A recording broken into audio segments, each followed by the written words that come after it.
Have you ever thought about the significance of place? Because it's more than dots on a map or an address in a GPS. A place has its own identity revealed in the people who inhabit it.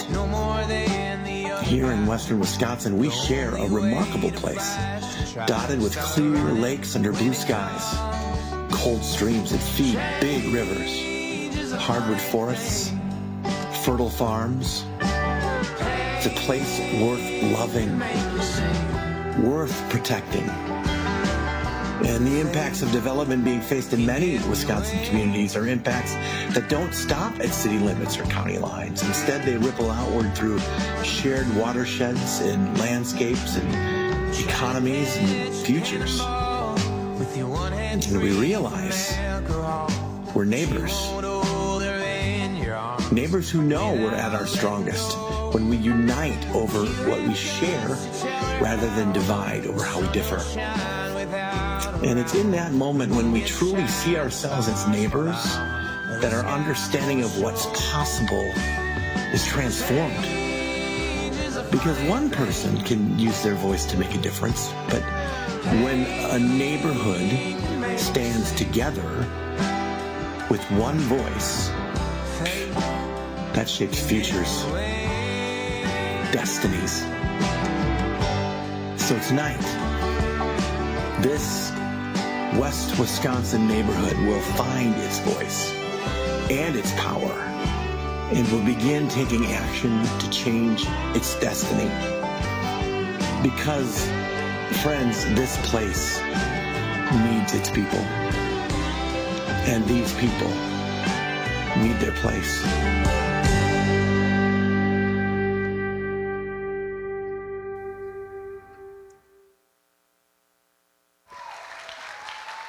Good evening, Western Wisconsin. Been a minute since I've been able to say that. Hey, I'm Sarah Stokes, and I am so glad to see you here tonight.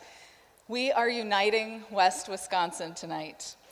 Yes, you are my people. Right on. Now, tonight is powered by volunteers, and we pulled this off in like less than a month. So can we give a round of applause for all the humans, yes, who have made this happen?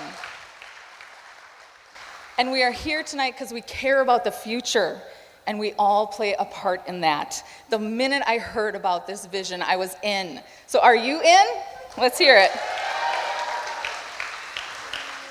All right, so we know a lot of people wanted to come tonight, and so we are streaming this. If you haven't told your friends who are far-flung in Wisconsin where they can find it, you can head to our Facebook page, Unite Western Wisconsin, and Uniting West Wisconsin Facebook page has it. Indivisible has it on their YouTube page, and we would love for you to share this event tonight. So take lots of pictures, tag us on social media, and who's up for a little selfie tonight? Yeah, are we good? All right, let's smile, friends. 1, 2, 3, woo-hoo! Okay, you're in the spirit, thank you. And we are gonna get rocking. We have so much goodness here tonight. And it would not have been possible without the fella I'm gonna call to the stage right now. It's amazing what can happen when one guy or woman or person who gives a dang actually carries a vision forward. And I am inviting the person who carried this vision forward tonight. His name is Blaine Halverson. He's walking towards me right now. That's right.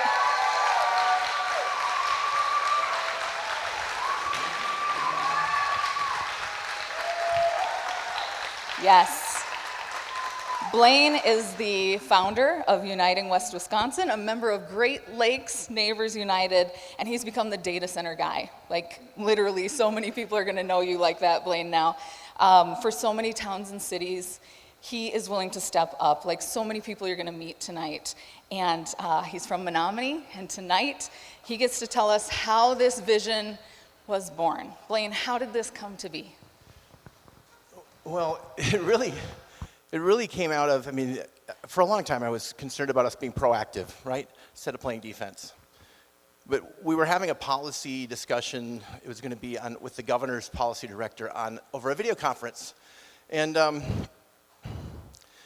was prepared to talk about how I thought that townships and villages were getting the shaft. that the local controls were coming away from them and they were being hung out to dry. And that's what I was going to talk about, that something needed to be done. But as I was thinking about it, those situations, I was trying to empathize. And I thought of the community my dad grew up in and my grandparents lived in, Dallas, Wisconsin, in Barron County. And how much that little place meant to me. Yet I didn't live there, but I remember the general store, right? I remember the guns were 10 feet from the milk, right? And I remember the smell of the storeroom there, and I remember the Mr. Burnham, who was across the street at the nursing home and was outside in the wheelchair for my grandparents. I would run out and talk to him. And I remember going to their Lutheran church and fishing in the pond at the little dam. And there's something about that place that just makes me feel nostalgic. And I still feel connected to it, and I go out of my way to drive through when I can. But nostalgia is sometimes criticized. I define nostalgia as letting the past give you a warm hug. That's how I think of it. But some people think of it this way. They think, ooh, got an echo. Some people would say that you're stuck in the past, but I don't believe that. See, I believe that what nostalgia is a tool for us. It's something that we need to have. It's something that ties us or binds us to our place, to our identity, right? To our belonging, our sense of belonging. And if we abandon that, then what are we? Where do we go? So, the thing that as I thought about this, what I realized was this really isn't for most of us about data centers, even though we think it is. I started to notice that what I think this really is an instinct that we all have when we think about these things, which is this, that we can see that this land use could steal the soul from our community, and that our community will never be the same again.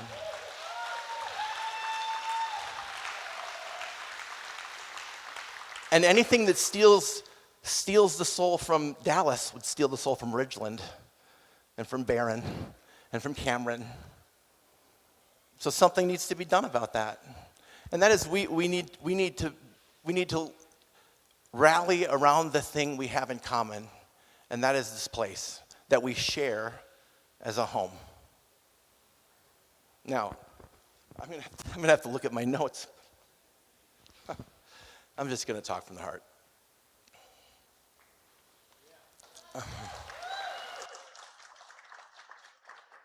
I think that people find that it's illogical. They say people are illogically afraid of data centers. But I just don't believe that it's illogical to be concerned about the potential destruction of the soul of your community. I think that's an instinct that we have. And so, people say, oh, it was your idea. I don't believe that I had this idea alone. What I'm seeing is that people were having the idea already, right? I just said it out loud to somebody who said it out loud to somebody else. And then over the course of a couple of months, then there were 60 people who decided to be here tonight and volunteer. And because of those 60 people in the last 3 weeks, all of you are here, right? That's what I see. And that puts us in a situation where the fact of the matter is we feel at times like it's the deck is stacked against us. It can feel like that. It can make us feel powerless. That there's so much coming at us that we can't control. But I'm here to tell you tonight that we do have control, that we do have agency, that we do have a voice. And where that voice comes from is all of us together standing up for each other. All of us making sure that not one community in this region or neighborhood, as I like to say, has to go it alone. And that's what we're here about tonight. So over the course of the evening, I'm sitting here, this is really humbling, right? Like 6 months ago in this fight, I felt so alone. And now I've got you guys here.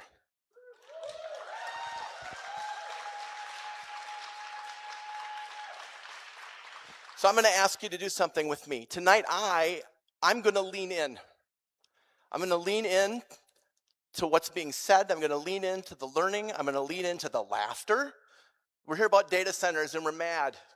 It's okay to laugh. I'm here to lean into the music. I'm here to lean into the anger when it's right. And I'm here to lean into my new neighbors and into my desire to make sure that they're safe and their community keeps its soul. Okay? And I want you to lean in with me tonight, because I really believe if you do, that when the end of the night comes, you're going to know what you need to do next. Thanks for being here. So let's hear it for Soren and Bo of them Coolie Boys. Hello, neighbors. Hello. Yeah? We are them Coolie Boys, like they just said, or at least 40% of them Coolie Boys. 100% of them Coolie Boys are on board with this issue, for the record. Just gonna get that out there. There's just weddings and stuff, but no, we are so. Bo was just at his daughter's dance recital and then made time for this. So that's how important this is, right? Yep. We're going to sing you a song about family and community, because a lot of times that's the same thing. Is my banjo coming out? Okay, good. Just making Is sure. it loud? Yes, always. Yeah. Just making sure. Have fun.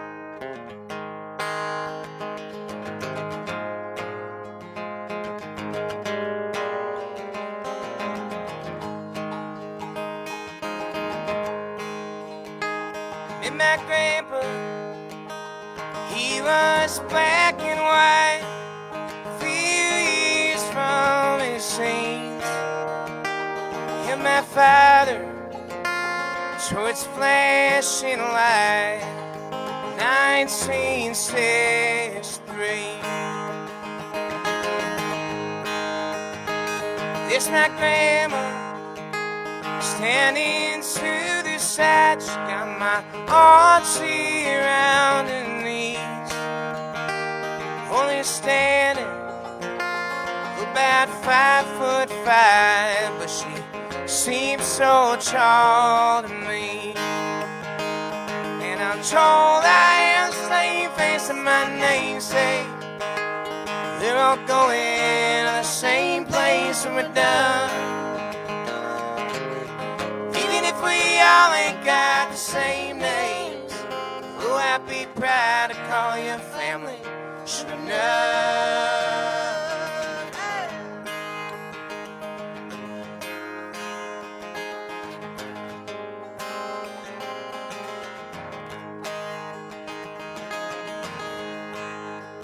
Some jump from airplanes, some in the family farm. They raised my dad, my mom, they raised me. Some are related by words of blood, but they steal your family. And I'm told I have the same face as my namesake. They're all going to the same place when we're done. Even if we all ain't got the same names, oh, I'd be proud to call you family. Should we know?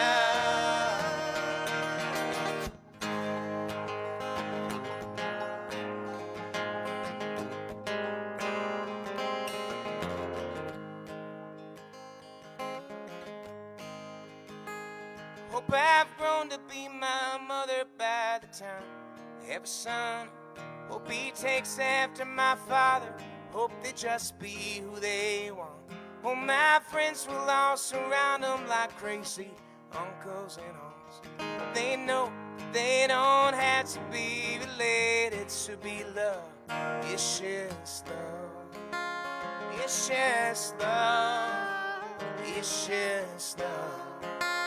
It's just love, it's just love, it's just love, it's just love, it's just love. And I'm told I have the same face as my namesake. We're all going to the same place when we're done. Even if we all ain't got the same names, oh, I'd be proud to call you family. Sure enough.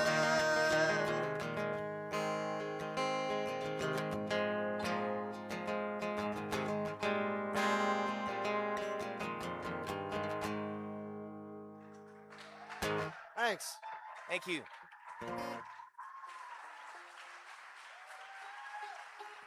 Thank you very much. Well, we both live. I live in Chippewa. Bo lives in Eau Claire. We've been Chippewa Valleyans for the last decade or so, but we grew up in very small communities. Trempolo. I went to school in Blair. Yeah. And we know just how beautiful it is to live in Wisconsin.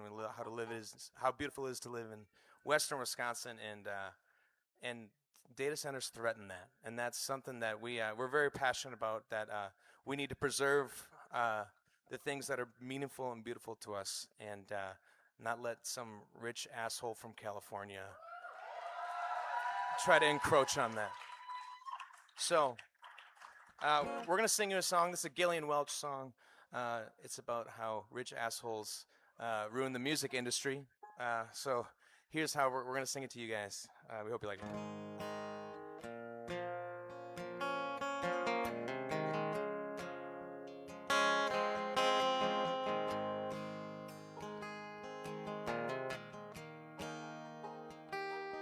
Everything is free now, that's what they say.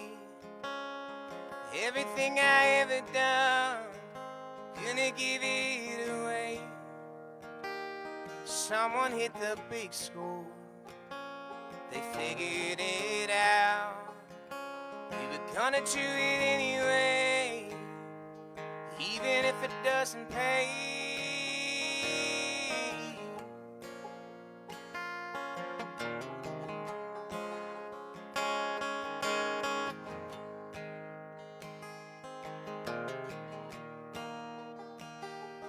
Every day I wake up, humming a song, always trying to move around.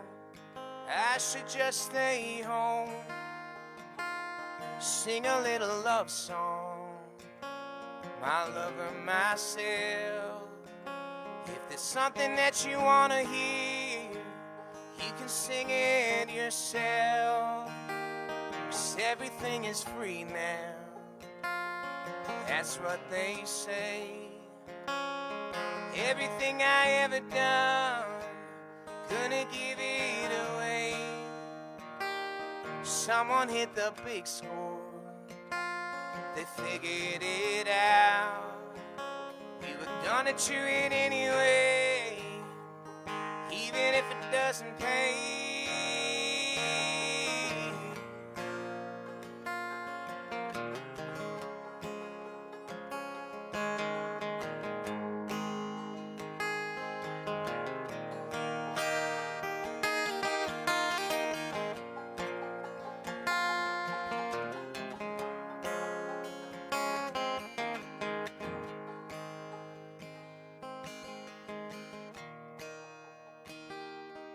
I could get a tip jar, gas up the car, try to make a little change down at the bar. Or I could work a straight job, I've done it before. Never minded working hard, it's who I'm working for. 'Cause everything is free now, that's what they say. Everything I ever done, gonna give it away. Someone hit the big score, they figured it out. We were gonna do it anyway, even if it doesn't pay.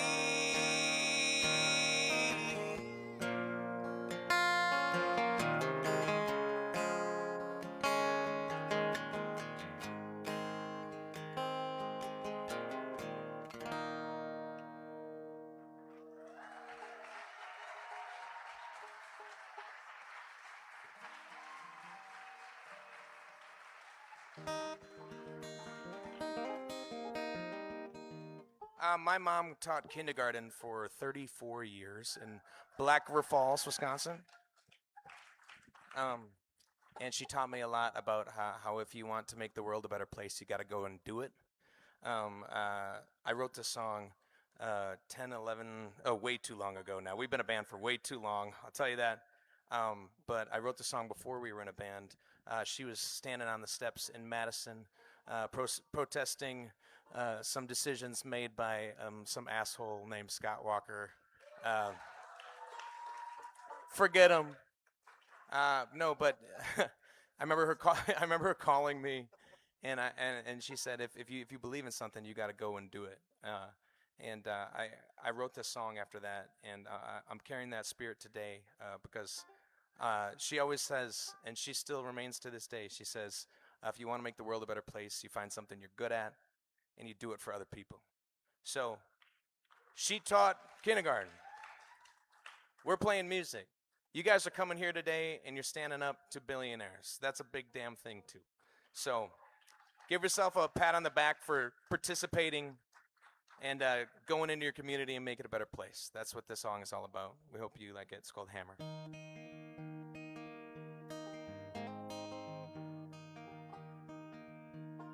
Put your hammer down. We got work to do. The world out there quit spinning. Now it's up to me and you to step into the fight without raising a hand. Make the most out of our chances to love our fellow man.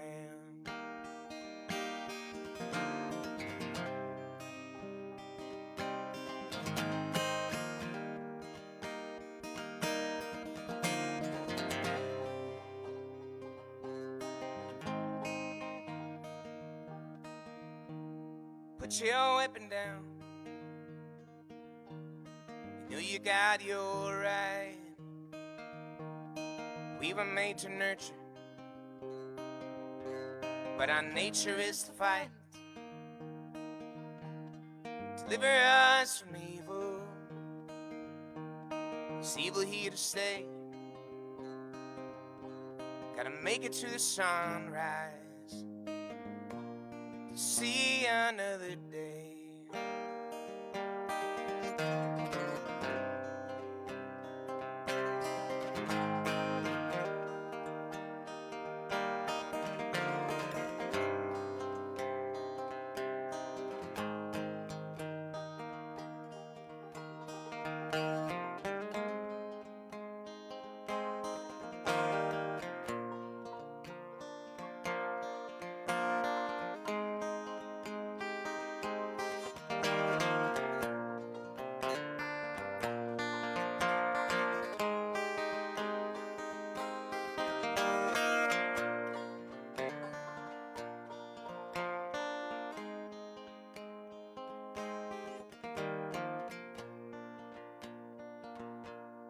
Put your Bible down. You got a right to say that don't make it your place to take our rights away. Listen to your father, listen to his son. Open up your heart. There's room for everyone. That means everyone.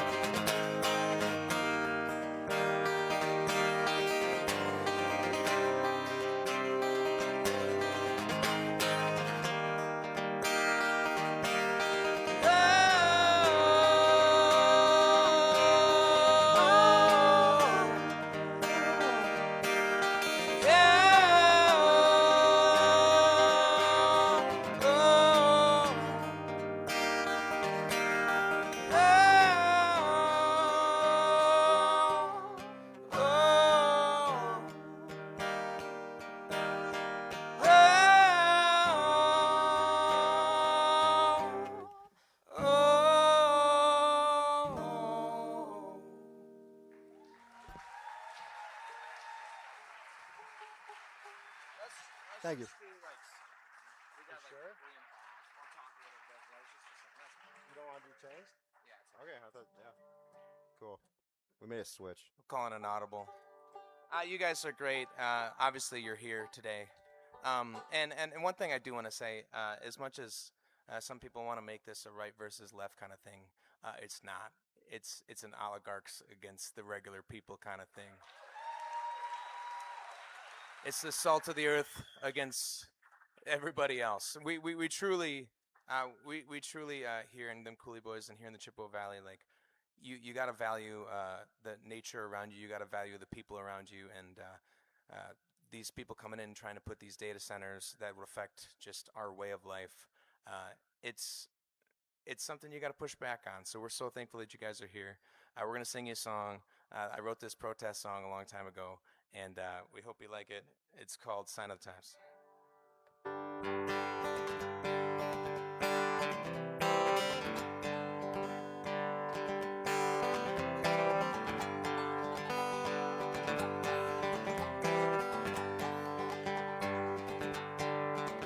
People stomping in the streets, not for bread but dignity.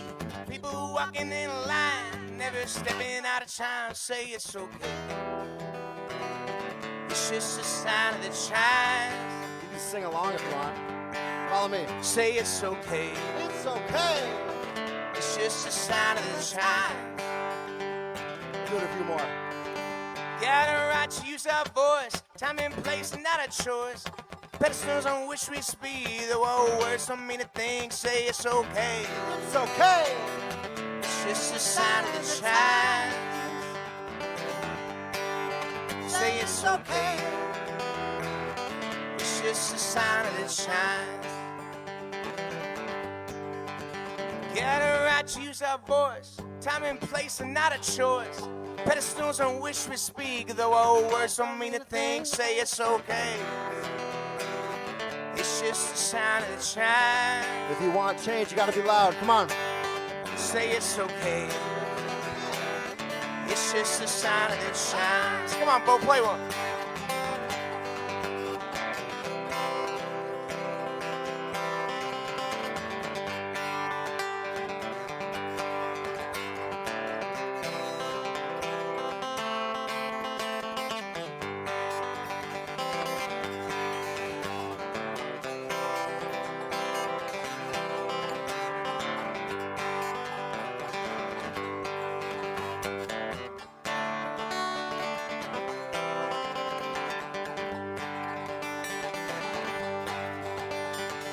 Watch where you eat, where you shit and where you sleep. When you put your child to bed, they'll watch you kiss her on her head. Say it's okay.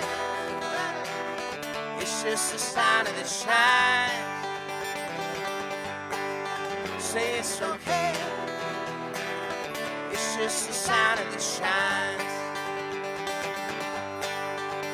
Yeah, they tell you who to be, who you're on, and what you eat. They'll say some stuff I got above. They tell you who you cannot love. Say it's okay. It's okay. It's just a sign of the times. One more time, good people. Come on. Say it's okay. It's just a sign of the times. Thank you. Thank you very much.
Amazing. Thank you so much. And how about them Coolie Boys? Woo-hoo!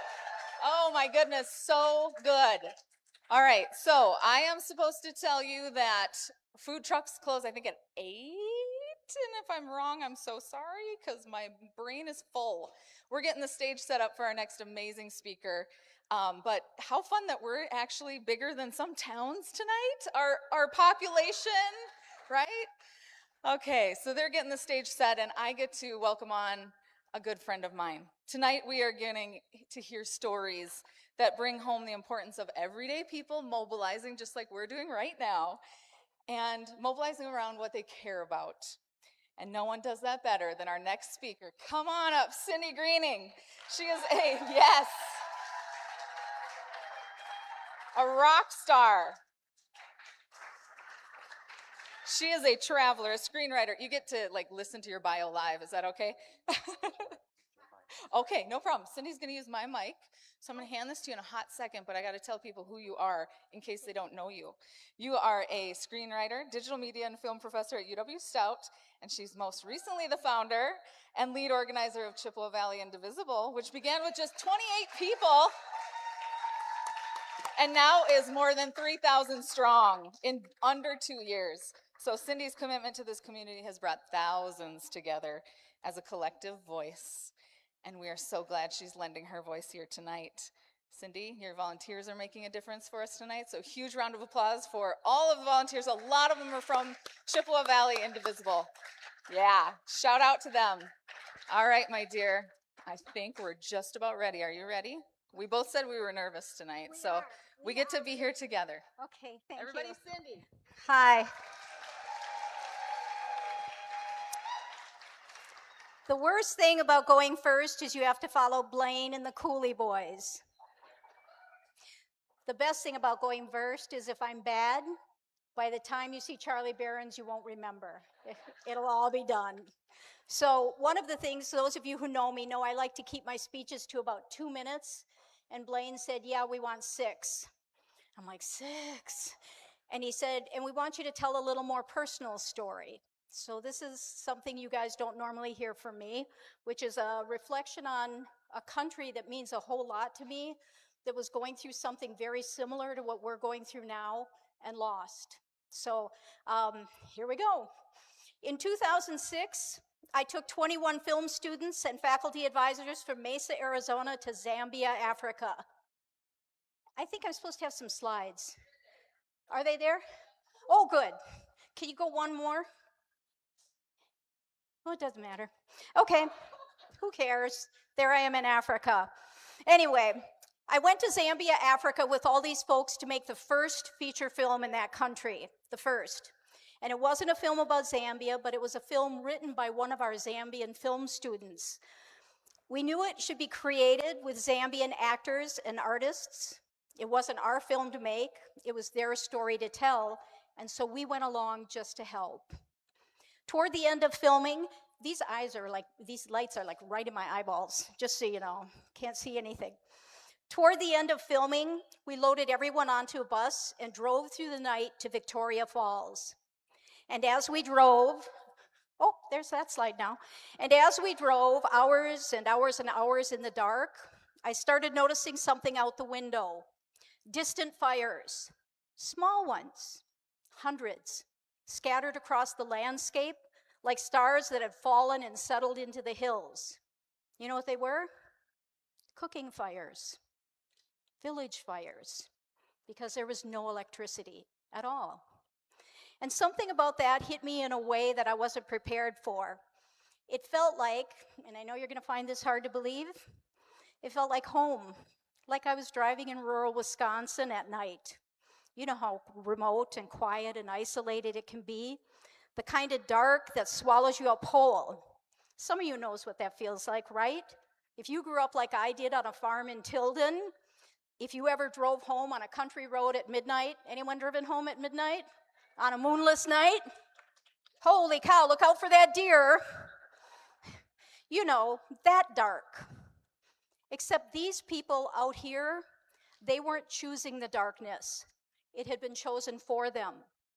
Those villagers were somebody's neighbors and nobody with power was acting like it. The whole time I was in Zambia, I was aware of what I carried with me. I had a big fancy film camera and a plane ticket home. I had a resume that meant something somewhere. I had options. When you know you can leave a place, you pay closer attention to the people who can't. I didn't know it back then, but 10 years later, I would move back to Wisconsin for good. My father died, and my mother was becoming medically fragile. And so I thought, okay, I need to go back home.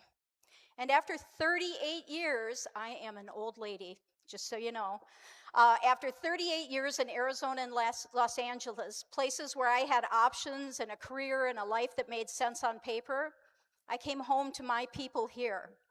And the feeling, like Blaine said earlier, was completely different. This wasn't visiting, it was belonging. These people, this place, it's why I made Chippewa Valley indivisible. It was worth fighting for. We needed that.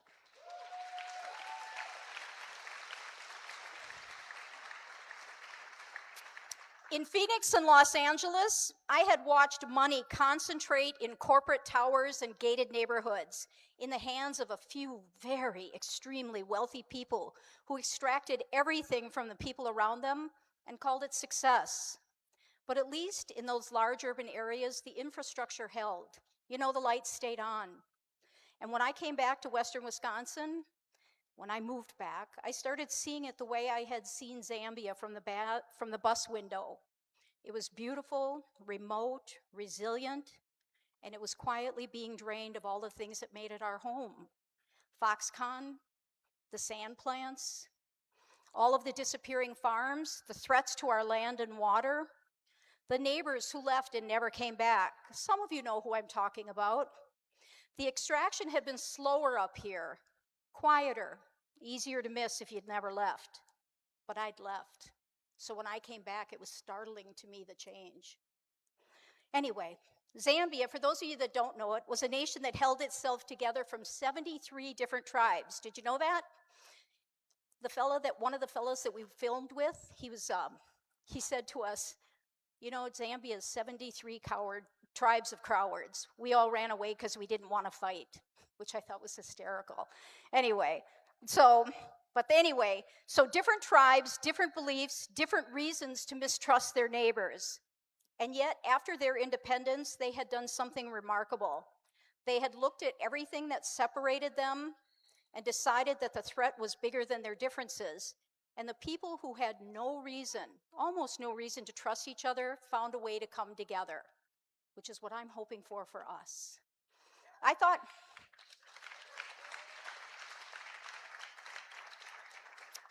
about it a lot in the bus ride home in the dark, and I thought about it even more again recently when I came across an article about what happened to Zambia after I left. And it's what really brought this whole data center fight home to me. In Zambia, the copper was already being extracted when we were filming. Every single Zambian on our set was talking about how much money was being taken out of their country, billions of dollars. And through a combination of tax holidays and shell companies and development agreements, you guys know these things, right? That tied the hands of the Zambian government for 20 years. The people with the cooking fires never got any money. They still don't have electricity in those remote areas, still 20 years later, right? Corporations that declared no profits. You guys ever seen companies declare no profits? How many of them could you name right now? Oh yeah, see? Right? Paid no corporate income tax. Meanwhile, in Zambia, the mines were producing and the wealth left and the villages stayed dark. The Zambian factions had come together to build a nation, but it wasn't enough. The people with contracts moved faster than the people with the cooking fires ever could. The lawyers who structured those deals and the accountants who hid the money are still practicing today, and that playbook still exists. It's been used before, it'll be used again, it's being used right now, right here, right? You bet. So many in the room tonight are here because you know what a data center actually means. That's the thing that I love about this. We're preaching to the converted. You know, you guys are easy. You're already with us. you know? Because of that, you know not the version in the brochure, but the version in the contract, the extraction operation. It pulls water and power, it destroys our land. It generates enormous wealth for people who do not live here, will never live here, will not stay here, and they have attorneys who are very, very good at making sure tax structures mean we never quite get what we deserve. And that's why we're coming together, so that we can fight and we can get the wisdom from the people in this room, because you're going to hear some really awesome people speak tonight who are going to talk to you about the things they've learned. Haven't you already heard some from Blaine about how we can work together and make a difference? So, our land is like Zambia's copper. Our aquifer is the copper. Our grid capacity is the copper. And we are being asked to accept agreements by some public officials that will tie our hands for 20 years or more. We can't let that happen. No.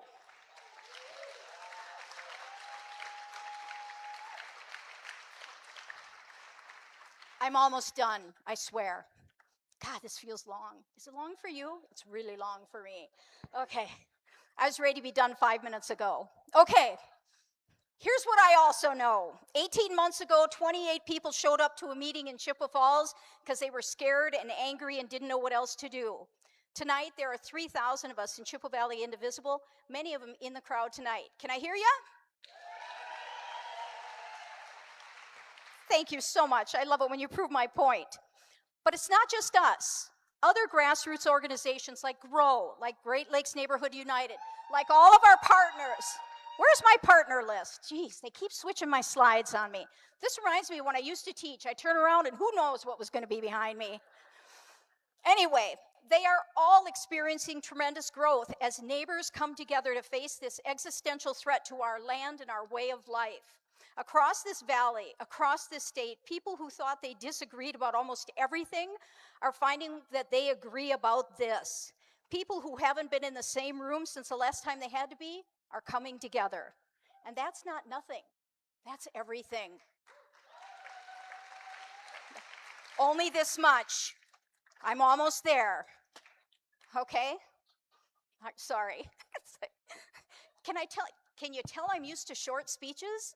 This is way too long. Okay, the only question, is whether we can learn from what happened to those villagers in the dark, whether we can move fast enough, whether our leadership is honest and strong enough, and whether we trust each other enough to act before the contracts get signed. I believe we can. Do you?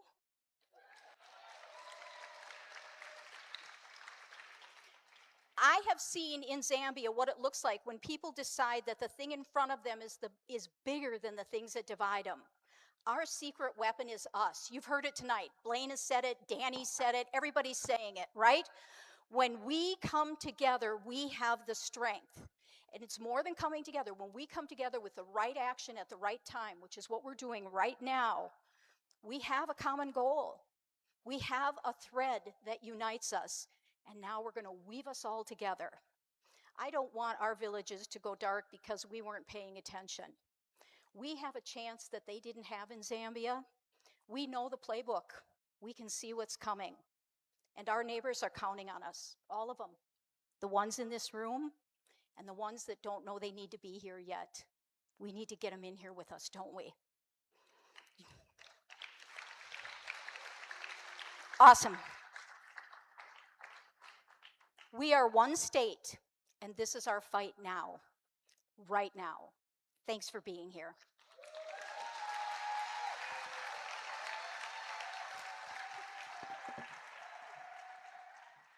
John Calabrese is a community organizer with GROW. He lives in Menominee with his 2 kiddos, Homer and Nelson. He's an organizing member of GROW and working on a campaign centered around healthcare. So he might be knocking on your doors this summer. Thousands of door knocking will happen because of John and the folks at GROW. And tonight, he is lending his voice as we connect to protect. John.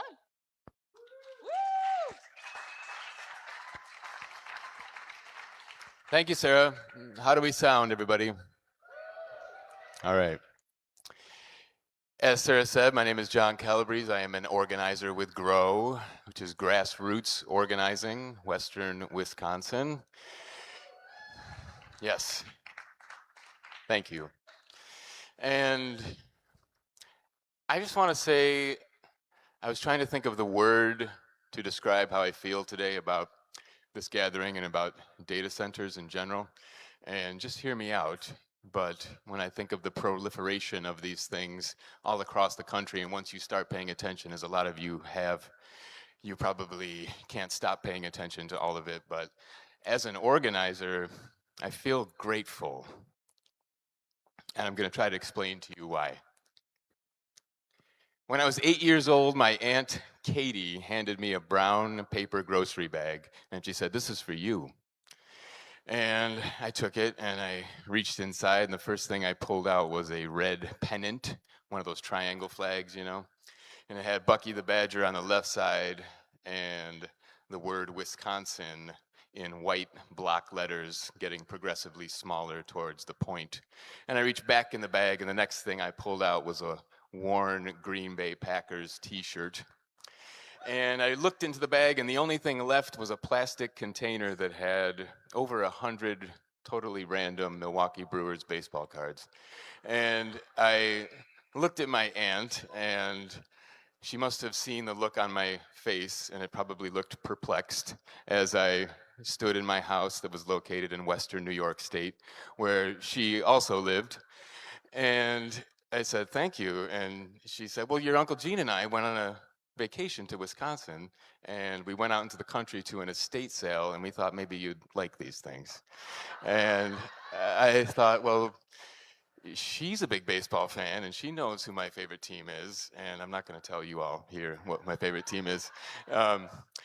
But she put her hand on my shoulder, and she said, "Well, everything happens for a reason." And that night, we hung the pennant up above my bed, right above the pillow, where it stayed until I graduated high school. So every night, and especially every morning, I would wake up, and there's that badger with his chest sticking out, looking at me. And fast forward 30 years, and I moved to Wisconsin after moving to a couple other places across the country.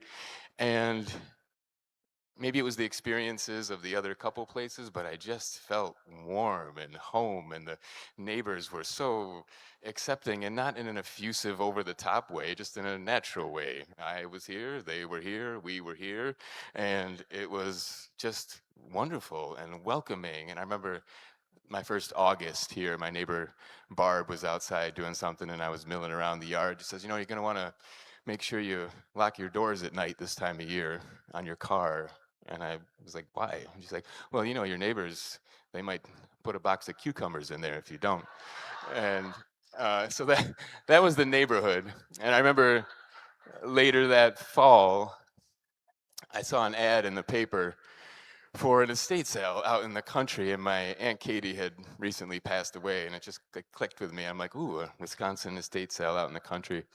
And I decided to go because I didn't have anything going on, and I got on Highway 29 headed east, past all those towns that were apparently named after the first name of the first white man that settled there. Stanley and Spencer and Owen and Thorpe. And I got to Edgar, where the estate sale was, and I was waiting in line with a fellow who came down from Merrill, and he just started talking to me like he'd known me for years, which was an experience I had many times in Wisconsin, and I still have. And he was from Milwaukee, and he was a union man, worked with the amalgamated meat cutters, and we just talked about his family, and I talked about mine. And I asked him why he was there, and he said, "Oh, nothing in particular." He said, "I like to go to estate sales because I just feel this really nice sense when I go into a place where someone has likely just passed, and I feel like there's an honor among all their things, and I don't know, think it's really nice. And I thought that was so sweet, because sometimes you go to estate sales and people are like crazy vultures, like snatching things up and having no regard for the people that live there. So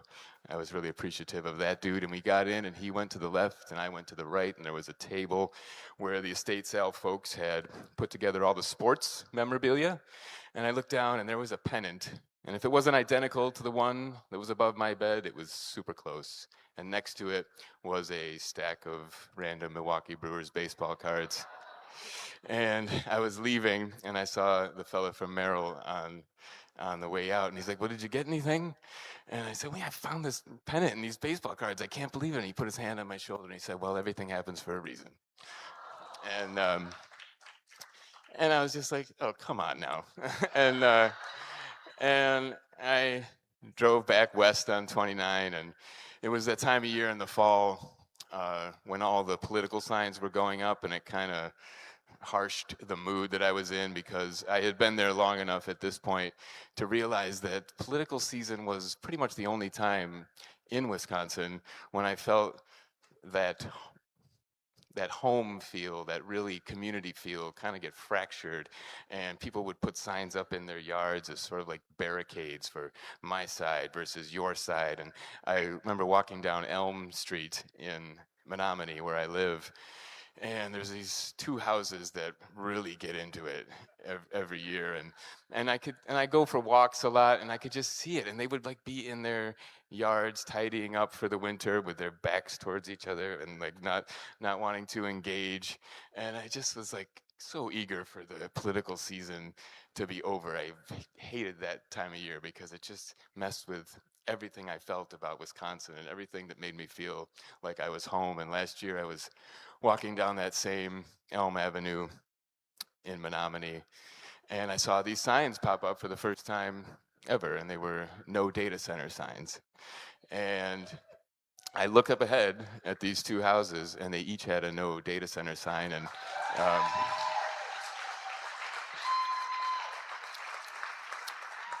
And not only that, they were outside talking to each other, and they were in the corner of one of their yards. And I was walking by at my normal, probably seems ridiculous, fast pace, but I slowed it down because I wanted to eavesdrop to hear what they were saying. And I walked by slow, and they were just kind of confused and concerned, and they were talking about the proposed data center and not knowing where it came from. And I got past, and I heard them talking, and their voices starting to trail off. And I thought, oh my God, as an organizer, and one of our biggest hurdles is division. And I thought, everything happens for a reason. The data centers. And so at a time when the people who are pushing these things, these corporate oligarchs, these crazy millionaires who think that they can just come into these places and swoop in and steamroll over these rubes in the Midwest, where they rely on our division in this time where we are supposed to be divided, we are all here together. And in this time where it is getting more and more difficult to even determine what is true and what is fake, this is true, this is real right here. You can touch the person next to you. This is real power in this room. And so the question is, what are we going to do with this power? Everything happens for a reason. Thank you.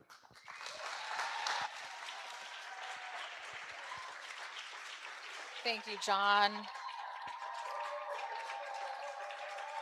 That's right.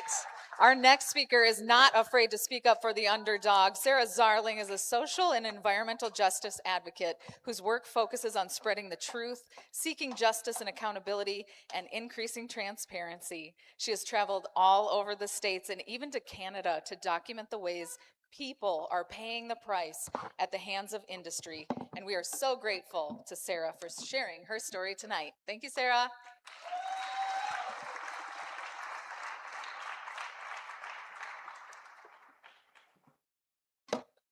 Thank you, everyone. Hello. All right. So a couple things. Number one, Blaine, you succeeded. Man, I'm feeling all the feels. Usually I fall apart after the presentation, and them Cooley boys just got me all, woo. So I'm going to take some deep breaths, and I'm also just going to say I'm probably going to run over time, so let's just establish that right away as well. Okay, slides. Excellent. This is me, and this is how you can get in touch with me. I forget I have half these platforms half the time, but I'm still there, so if you want to reach out to me, I encourage that. I also encourage you to please take photos of my slides and make notes of things to Google, because I'm going to spew a lot of information at you very quickly. All right, let's see. Oh, okay. So my story begins, the story of stories that I'm going to share is shaped largely by my perspective since this day. And also, when Blaine and I learned that John and I were following each other, everything happens for a reason is a very central theme of why I'm even standing up here, because I firmly believe that if I had not come to this particular Pick and Save parking lot in Walmart on this day, or in Watertown on this day, that I probably wouldn't be standing up here right now. So my story that I'm going to share begins here in this Pick and Save parking lot in Watertown on an afternoon in February of 2015. At the time, I was a stay-at-home mom with 5 kids, and I had just picked up my school-age kids from school, and we needed to go to the store. So my son, who is now 21, was sitting with me in the front seat, and we watched shiny black tanker after shiny black tanker go by. And this is what they look like up close.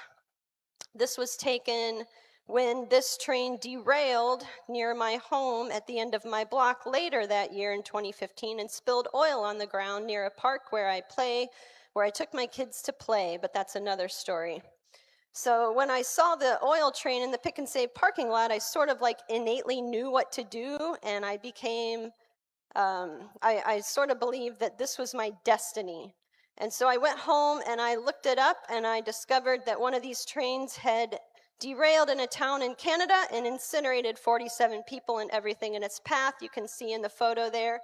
Oh crap, I'm not following along. That's what the oil train looks like up close. That's what derailed at the end of my block. I'm sorry, I'm following along with my PowerPoint. All right, very good. So now this is the town in Canada where that train derailed and incinerated 47 people and everything in its path. You can see in the central right of the photo the pile of derailed tankers and the literal river of fire that flowed through the town, destroying everything in its path and all the way to the lake. So I was actually lucky enough to go to that little town in Canada to stand with them in solidarity for the 10-year anniversary of what happened to them. You can see there, so I took the photo from where the derailed tankers were. That grassy area is where all the buildings were, where most of the people died, and then you can see that clear path to the lake where the oil spilled into the water. So here we are. So this is a before and after photo. So again, just like here, it took the federal government many years to give the citizens of Lac-Mégantic any support for this tragedy. And so here with the data center issue now, this is a family in Beaver Dam near the metadata center site that has this construction happening in their literal backyard. Do you think that there's any protections in place for them with this irreversible damage that's being done to the land in their backyard? And then we have, crap, thank you. And then we have all the dust. Those of you who are familiar with frac sand mining know that the silica dust can be very dangerous. It's also the same for data center projects. And then also, I'd like to share, oh, wait, hang on a minute. Okay, this is good. All right, so when I discovered the oil train, that basically led me down the rabbit hole to lead me to where I am now. So when I learned about the data center project in Beaver Dam, which that's the first community that I was on the ground with to support, that data centers are just my latest endeavor. So when I discovered the oil trains, then I learned about the pipelines that we have running through the state. So many of you are familiar with Line 5 there to the north. And not as many people are familiar that we have 4 pipelines that cut through the entire state that enter through Superior and go all the way down through Delavan. Part of the pipeline segment runs through near where I live in Jefferson County, and then for those of you who travel on I-94 from Johnson Creek to Madison, you drive over those pipelines and you don't even know it. So for a period of time, I went around to the segment of pipelines near where I live and talked to landowners along the corridor passing out safety kits, but that's also another story. And we talked to a landowner who told us about property damage that they were experiencing, particularly cracked foundations from how they have to drive the pipes underneath the roadway. And then he was also describing he and his wife's worsening health problems. The activists that I was there with, we knew why he was having health problems living near the pipelines, but that's also another story. I have so many stories from the last 11 years and thousands of photos and videos that will horrify you. This is just a little taste of that. So when we talked to him about the cracked foundation, he said that he went to Enbridge and told them what was happening, and they said that there was nothing that they could do because the man couldn't prove that it was them that was causing the damage to their property. This pipeline companies also like to come onto people's land and cut down their trees with no notice or warning. That same thing happens in data center construction sites. We don't want to let the utility companies off the hook because they are in cahoots with the developers just as much in this deal.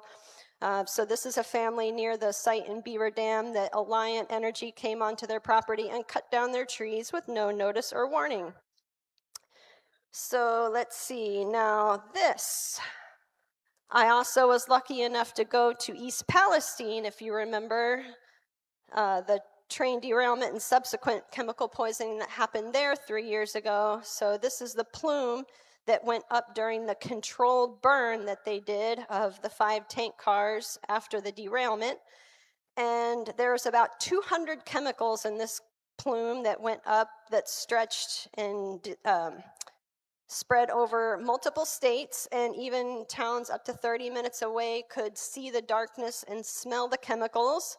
This is what it looks like from the ground. So they only evacuated this a mile away. So I did an interview with a woman who lived 1.1 miles away who described the black smoke blowing directly in her face. And I met her at the Citizen Press Conference where she said that she has upwards of 150 nodules on her lungs that she believes are from breathing in this smoke. But do you think there are protections in place for her to get medical treatment or help with relocation? Not so much. And then also when that plume went up into the sky, it did not just disappear. All those chemicals rained down over everything and contaminated the soil and the water, so then nobody could no longer drink their water. And instead of having help from the federal government to get clean water, a wonderful, generous chiropractor and his wife set up water distribution events at their chiropractic office to help residents get water. And it's really important to know that we need water for more than just drinking. We need it for bathing, cooking, laundry, coffee, and brewing beer. So literally we need water for life, right? And so let's talk about people near the data center construction site in Beaver Dam again. So Charlie went to visit a family that lives near there that had, at this time, they discovered sand in their water. But since then, their well has run dry. Do you think there are any protections in place to get them water or to help them drill a new well? Not so much. This is another landowner that lives near that same site. In addition to creek problems she's been having that she did not have prior to the construction, she's also had to pay hundreds of dollars to have her water sent in to be tested. And that has since come back positive for chemicals that show that it is unsafe to drink her water. Do you think that anybody is coming to help give her water or anybody has paid for her testing? Not so much. This is a before and after photo she showed. So, you know, these developers, these utility companies, they're not good neighbors. They come into our neighborhoods and they want to destroy them. They want to rip them apart. They want to upend people's lives. and they want to make the land unrecognizable, all for their own personal gain, and whatever happens to us and the planet is just the cost of doing business. Not trying to be all doom and gloom here, but this is true. But what can we do? We can do something. Right now is a wonderful show of exactly what we can do. We can come together as neighbors, as concerned community members, and we can demand better. We can demand that our government has protections in place for residents and communities before these construction projects are approved. We can make sure that residents are not going to be removed from their homes. You know, a lot of people move to the country because they want peace, they want quiet, and they want to die there in solitude, and they don't want a multi-billion-dollar company coming in and trying to run them out. So we just want to remember, friends, that yes, they are trying to divide us, but in this data center issue, I have seen us come together more united than ever. Consistently in public hearings and at events, there are standing room only crowds that come together to say that they do not want data centers in their community. This is not a NIMBY issue. This is just an issue of we don't want this here. And if we are going to have it, then we need protections in place for residents. And that's just non-negotiable. So friends, let's just make sure that we stay united and not divided, and let's not let the bastards win. Thank you very much. Thank you, Sarah. Well, as you can see, our cause is inspiring people from far and wide to come tonight. Our next guest lives up north, but his roots are in western Wisconsin. Tim Harmston is a stand-up comedian who grew up in Menominee. He has performed on The Late Show with David Letterman and Comedy Central's Live at Gotham. He and his wife, Mary, currently live in Bayfield. Thank you for coming all this way, Tim. And I hear it was important for you to know that they're dog people. So, all the cat people, we love you too. All right.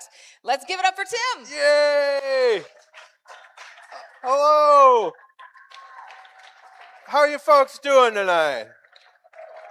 Yeah, you know, earlier when Blaine said we're going to lean into the music, we're going to lean into the laughter, we're going to lean into the anger, I'm angry right now from watching those slides, and this is the angriest stand-up comedy I've ever done. But it's okay because I got my Menominee people in the house. Where are we at? Okay. Menominee folks, did you see our town sign on the slideshow? Did anybody? Our town slogan is traditional yet progressive. Nothing says traditional yet progressive like having a funeral home in your technology park. That's how awesome Menominee is. But I love Western Wisconsin. I grew up in Menominee until I left after high school, and I just want to say, in general, Wisconsin is number one. Don't you say? Like, we're always number one, and not always in good stuff. Sometimes it's like high cholesterol or heart attacks or cheese-related rodeo incidents, but maybe we're not that bad. I just found out that Wisconsin is the only state in the country that reimburses hunters if their dog gets eaten by a bear. Up to $2,500. Yeah, now look, I love my dog.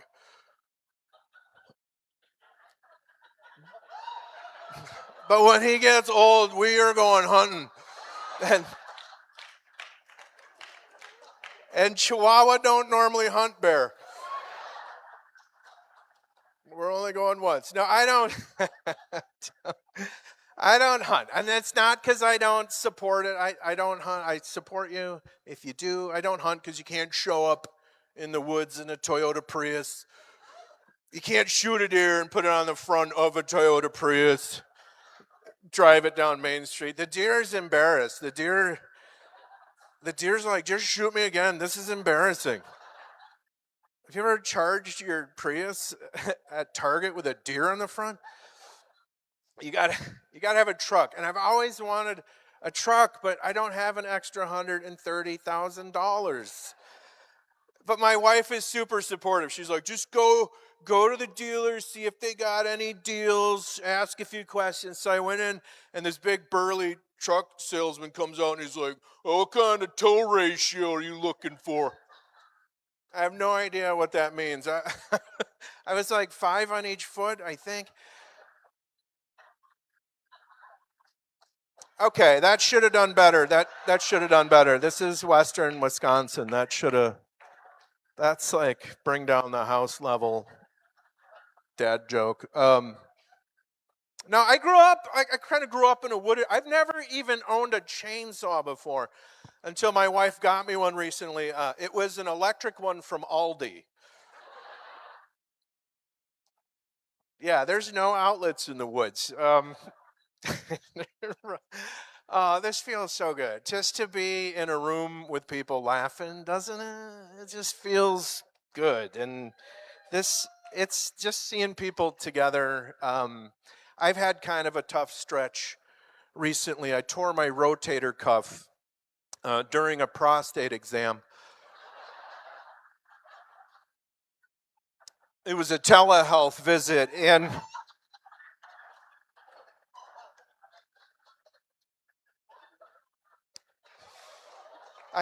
thank you. Yeah, I had to hold the iPhone and the laser pointer.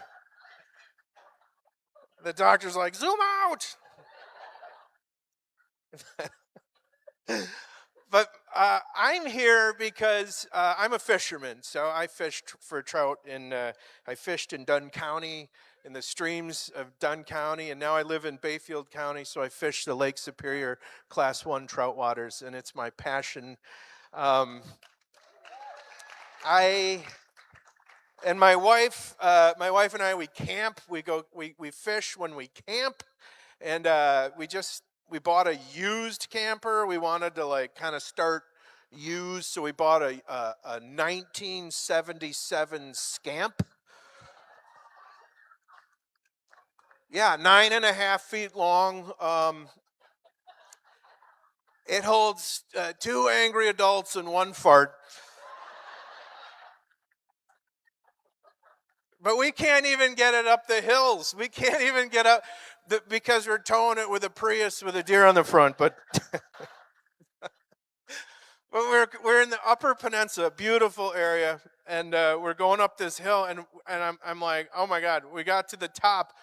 I'm like, I don't have the braking power to stop this thing, okay? So settle in, here we go. We're going down this hill, and I see a main street. I'm like, I'm going to take a sharp left on the main street. And so I whip around, and the camper just flies around, and a cooler in the camper hits the door, and the camper door just pops off. And all of our crap just spills out onto Main Street. Our coolers, our duffel bags, everything, our throw pillows, because we were glamping, and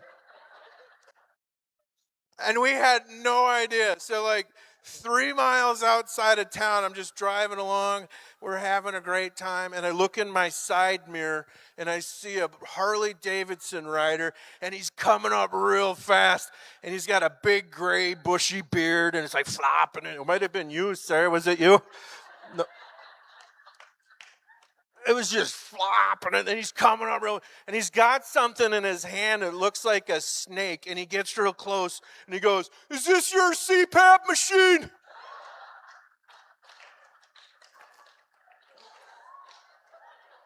"The motor for it's back on Main Street."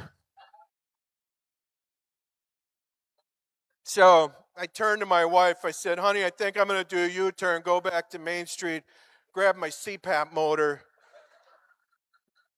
She said, "That's the sexiest damn thing you've ever said.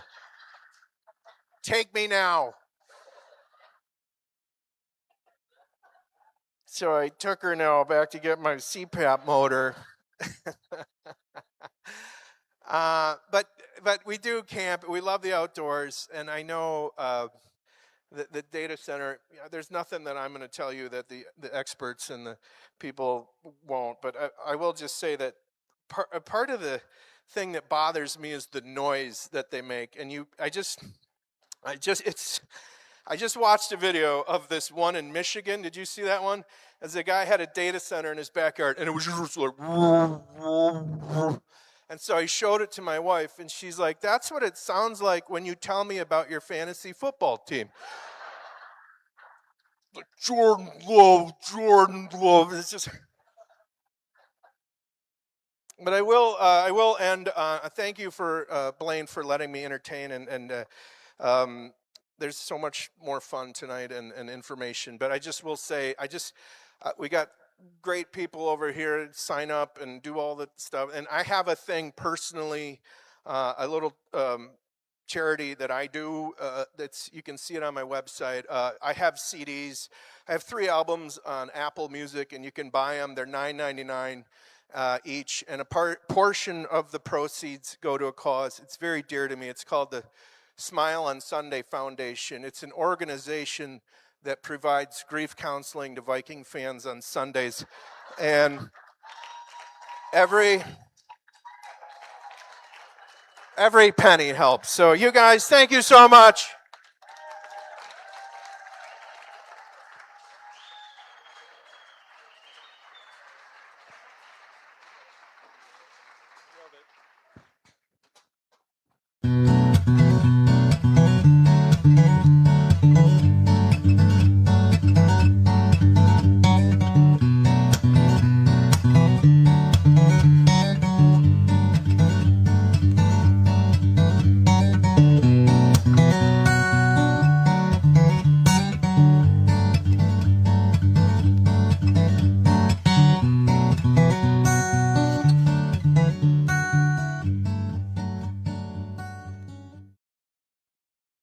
Beautiful.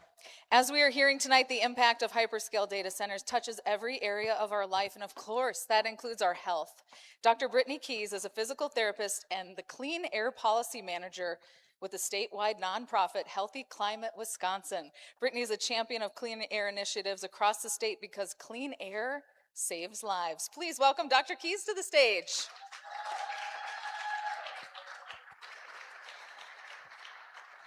Good evening and thank you. As was shared, my name is Dr. Brittany Keys. I'm a physical therapist, Clean Air Policy Manager with Healthy Climate Wisconsin. We're a statewide nonprofit of nurses, doctors, therapists, and public health professionals, all working to address and prevent large sources of pollution to our air, our water, and our land in order to improve the health of our patients, our communities, and our families. Well, thank you. And this is why 8 months ago, I took the dive into the research, trying to find everything I could about the health harms and risks of hyperscale data centers. The speed and the volume of these developments far outpaces the speed and the volume of peer-reviewed research, but there is enough out there to know. Hyperscale data centers pose significant risks to our health, and that is why I'm here today. I'm also here today because our planet is sick. We have a super El Nino knocking at our door. Glaciers and ice caps are melting. 100 years floods are annual occurrences. Heat domes, atmospheric rivers, derechos, and wildfire smoke seasons are now part of our vocabulary. More frequent extreme weather, as Wisconsin saw record tornadoes and extreme storms and rain in April, followed by drought conditions in May. Our farmers feel it. Our lakes feel it. Lake Chautauqua is green. Blue-green algae blooms are keeping us from the places and the spaces that we love. Our bodies feel it. And that's because we're each part of this living world, and we cannot truly be healthy unless our planet is healthy. And the same thing that is making our planet sick is what's making us sick and my community. Wisconsin still depends on burning gas and coal for 72% of its in-state energy generation. And the U.S. Environmental Protection Agency has historically said that coal and gas plants are the #1 polluter to our air, our water, and our land. And this our number one polluter from Rock County, where I'm from, is one of the largest methane gas plants in the state, and my community is sick. We have some of the highest asthma rates in the state. My school district has some of the highest asthma rates in the state. And my children's school elementary school has some of the highest asthma rates in the district. Last fall, my daughter's third grade friends trained and participated in their first Girls on the Run 5K. These little girls in their matching orange shirts trained for months so they could run this race together. And whether they ran or they walked or both, it was high fives and smiles of pure joy as they crossed the finish line and earned their medals. They were beaming with pride when they got on the bus. But on the bus ride home, one of the little girls started to struggle to breathe. And for those of us who have witnessed a child struggle to breathe, there isn't much that's scarier. Her eyes got wide and her accessory muscles started working hard. And the teacher with the medicine bag was called to the back of the bus. And she rushed and she got out the first inhaler bag. It wasn't it. And then the second inhaler bag. And then the third. And then the fourth. And then the fifth. And the sixth. And on the sixth bag of inhalers, she found the little girls. And thank God that it worked. And it helped her. But 6 out of 22 girls from my daughter's elementary school need an inhaler to run a 5K. It doesn't have to be this way. Our children can be healthy, our lakes can be clear, and our planet can heal, but we have to act with urgency. We have to retire the coal plants, rapidly phase out the gas plants. We have to prevent the #1 polluter to our air, our water, and our land, so our children's lungs can heal. And over the last couple of years, Wisconsin was making progress. But then in waltzes data centers.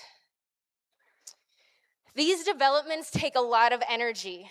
And with just 2 of the hyperscale data centers being built in our state, they are predicted to use more energy than all of the residents and households in Wisconsin. But our utilities and their shareholders are about to cash out. And as we see our energy bills rise, you will see their profits rise. And to meet this demand, they are delaying coal plant closures. They are building new gas plants. And our progress towards health has stalled. And when it comes to health and the hopes of Beloit's third graders being healthy and all of Wisconsin getting healthier, data centers are pulling us backwards. The health impacts of data centers extend far beyond the harmful air pollution that we cannot see, and it extends to our waters. These developments are incredible disruptors, consumers, and polluters of our water. Even when they use closed-loop technology, the large water volume that they consume just to shift it off-site, because closed-loop technology requires incredible amounts of energy. And so when that energy demand is met with coal or gas plants, it is using just as much water or more. And then there's the chemicals in the system, PFAS, or forever chemicals, and a number of other chemicals that we don't know of that were fast-tracked approval last fall by our federal government that are under-monitored, thus we don't know the impacts. But we do know the wastewater is sent to our municipal wastewater treatment plants that are not equipped to process the toxins. So where do they go? And who will they harm? And then there is the sound pollution, the light pollution, and the strain on our energy grid. The sound and the light pollution is significant, and it spans the construction and the operation phase. And we also know that sound and light pollution is bad for humans and for wildlife. One of the most magical things about western and northern Wisconsin is your big sky. One of my most treasured memories is sitting out by our family's cabin and looking up at the big starry sky with my kids as the rhythm of the lake lapped against the shore. You cannot put a price tag on this. From air pollution to water use, groundwater disruption, water pollution to sound and light, and higher electricity bills to grid and climate impacts, hyperscale data centers pose significant risks to our health. But in the face of all this, a beautiful thing is happening. Over the last 8 months, as I've traveled across the state to talk about these risks, to help educate and empower communities, to engage and ensure their elected officials are making the best decisions for them, the people are coming together. People are coming together like never before. They're sharing their partisan shenanigans. They're leaving their differences at the door. Communities are uniting.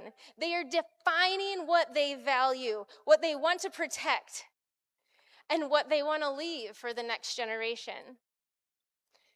And that gives me hope, because hope is active. And there's a lot of activity that's needed to stop these things. And people from across western Wisconsin and across the state have clearly shown we care about clean air. We care about clean water. We care about the health of our families and our state, and we are here to heal and keep Wisconsin healthy for generations to come. Thank you.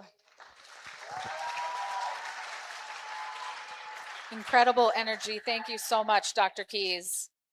So much.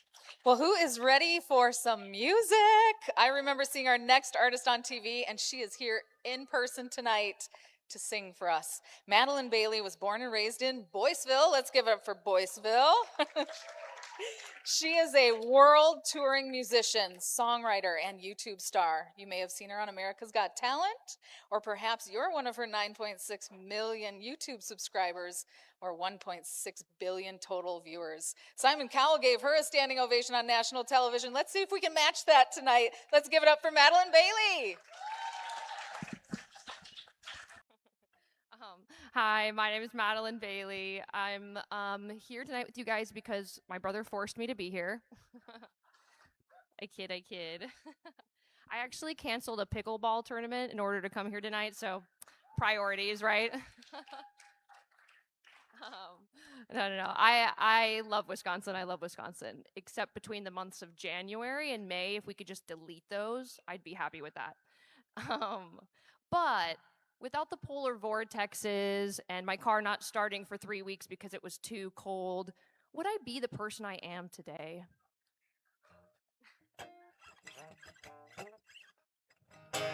Call it a feeling, call it a temperament. Came into this world screaming, it's been that way ever since. And my parents used to call it a bad attitude.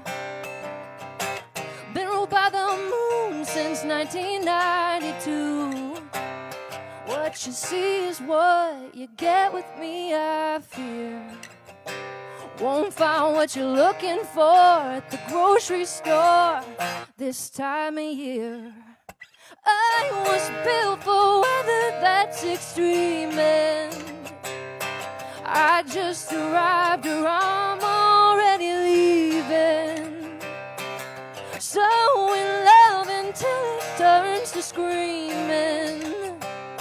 I can't help it that my mood is out of season. I'm the eldest daughter of a youngest child, whose idea was that might as well mix oil with fire. Oh, got a hot-headed temper running in the bloodline. Or does a furnace learn to burn when the bitter cold starts to bite? Looking for strawberries or something sweet, I fear. Won't find what you're looking for at the grocery store. Well, this time of year, I was built for weather that's extreme. I I just arrived or I'm already leaving. So in love until it turns to screaming. I can't help it that my mood is out of season. No, I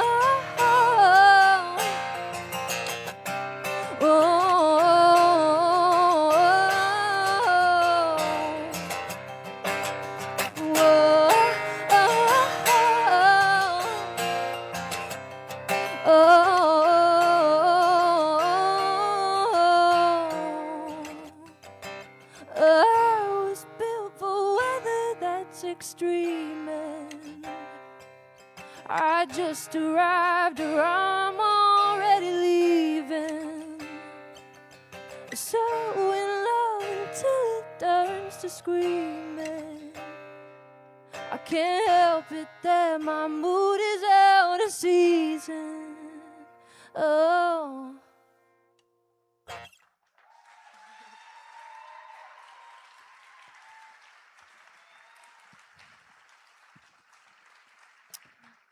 So I've spent the last 10 years of my life splitting time between Los Angeles and Wisconsin. And about 6 months ago, I was driving down the street in LA, and there was a man in the middle of the road who was throwing really big chunks of cinder blocks at people's cars.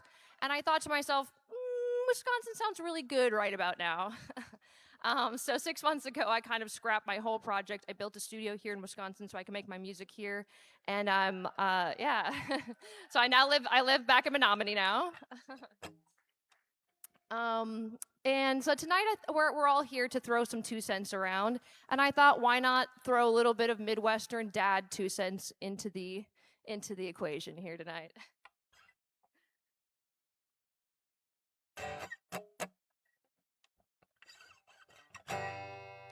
Hey kid, there's nothing you can't fix with some duct tape and perspective.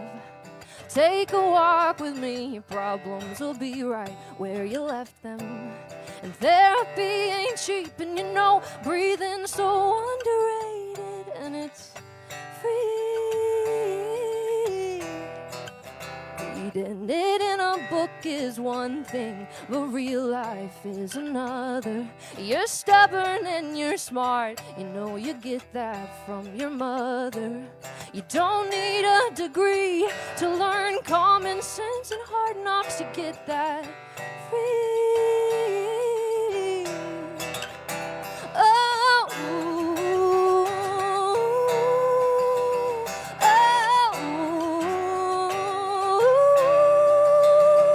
and I'm having trouble coping ever since I got sober. Could run a marathon, but that only works till mid-October. Oh no, Merry Christmas, Happy New Year. But January 1st, I'll wake up the same me, and I could tell you that much for free. Well, my nervous system's shot, but what the hell do you expect after living through too many of these world-ending disasters? When we get through, the apocalypse won't be electricity, but my schedule will be free. Oh,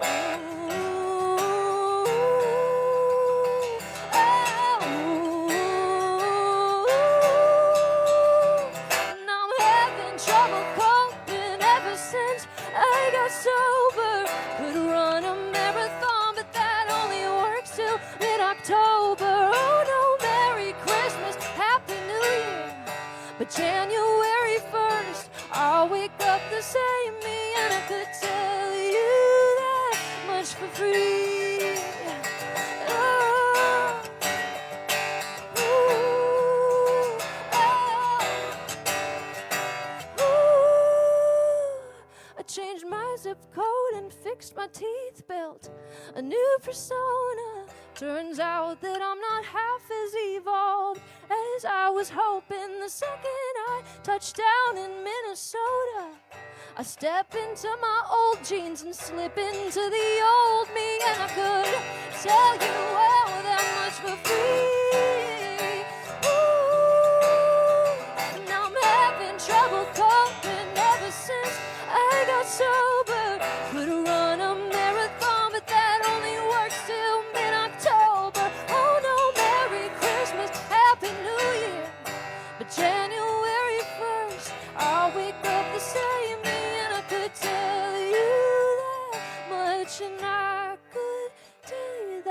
much for free.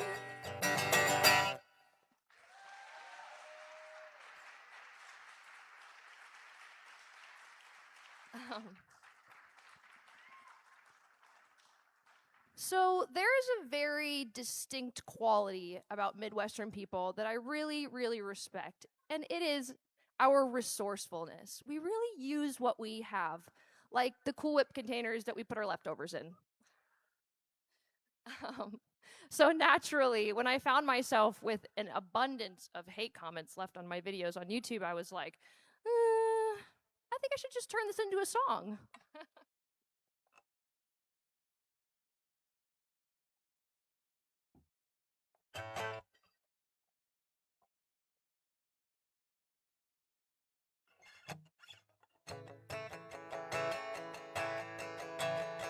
My mom thinks he just got killed by a cat. They hauled this song away in a body bag.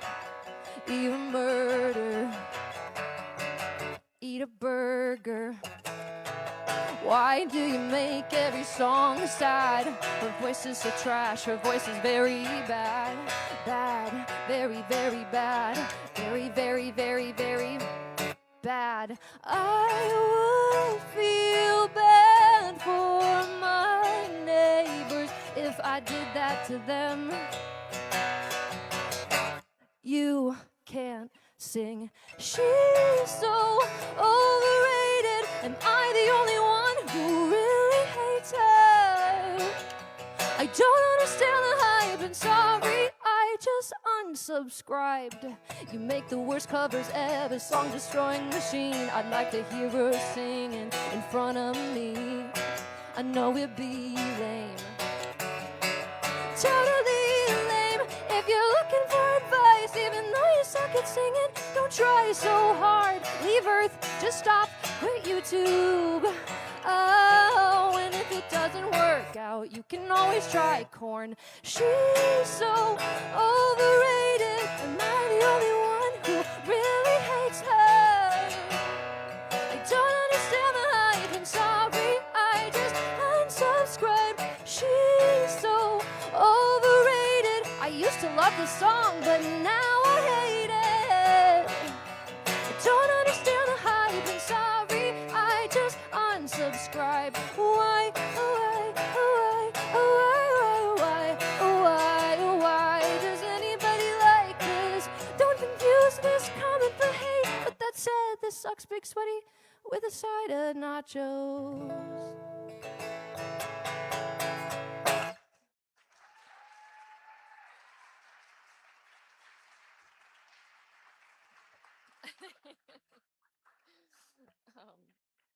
So I grew up not far from here, just down the road. Go Boysville Bulldogs, whoop whoop.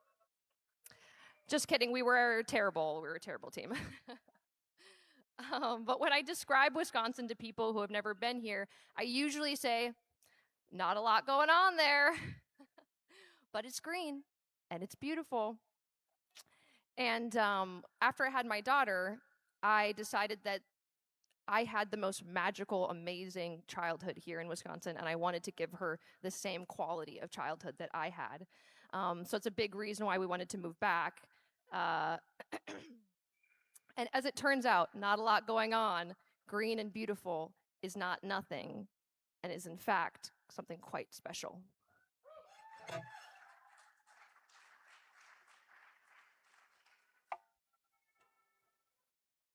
Yes, I counted my frets, but what's more embarrassing, counting my frets in front of you or starting in the wrong key?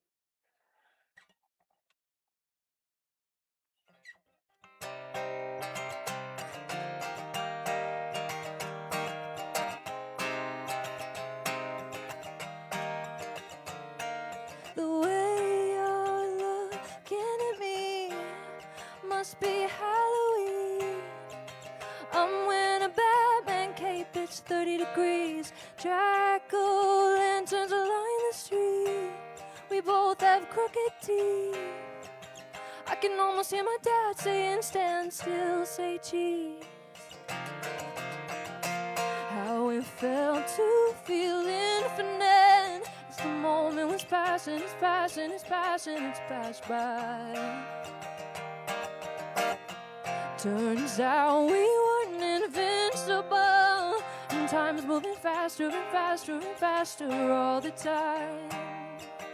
And time's moving faster and faster and faster all the time.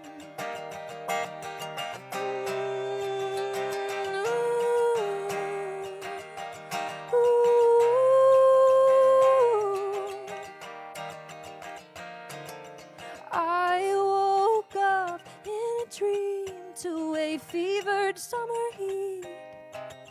Could run blindfolded to the river on calloused feet. My bike turned into a horse. An oak branch became a sword. Jordan yells, charge! Mom calls, come meet from the front porch. How it felt to feel infinite as the moment was passing, it's passing, it's passing, it's passed by. Turns out we weren't invincible, and time's moving faster and faster and faster all the time. And time's moving faster and faster and faster all the time.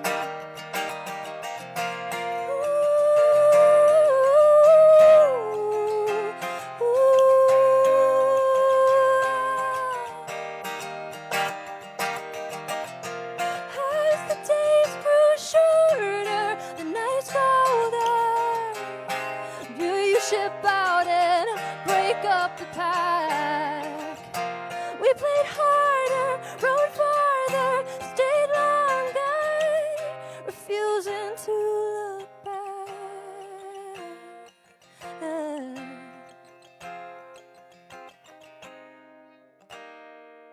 The way you're whispering sounds like Christmas Eve.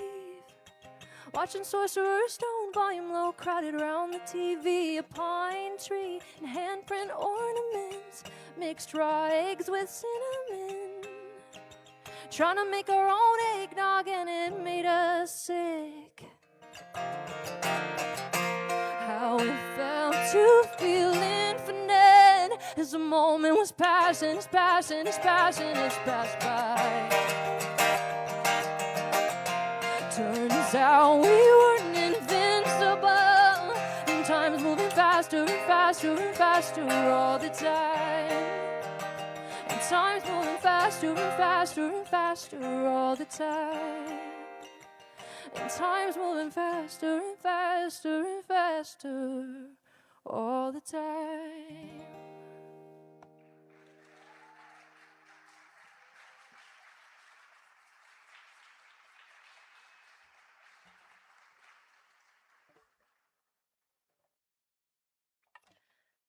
So lately I've been thinking a lot about progress and expansion.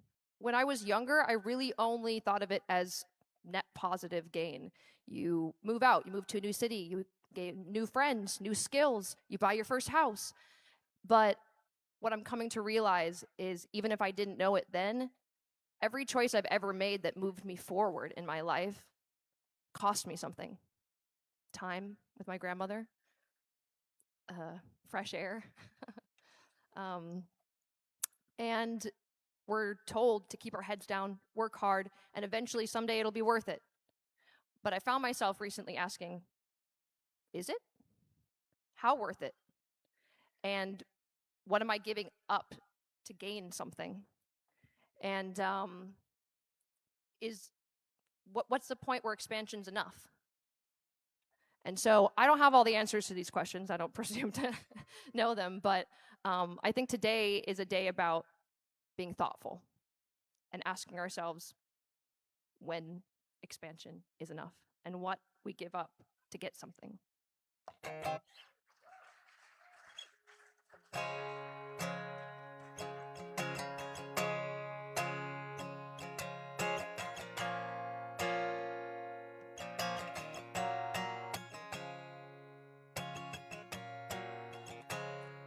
We're moving up in the world.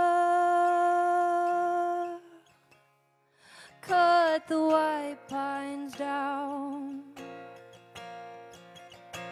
Haven't you heard We're a two Culver's town now.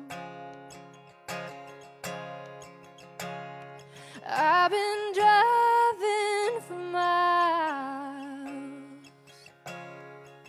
and I do not know how.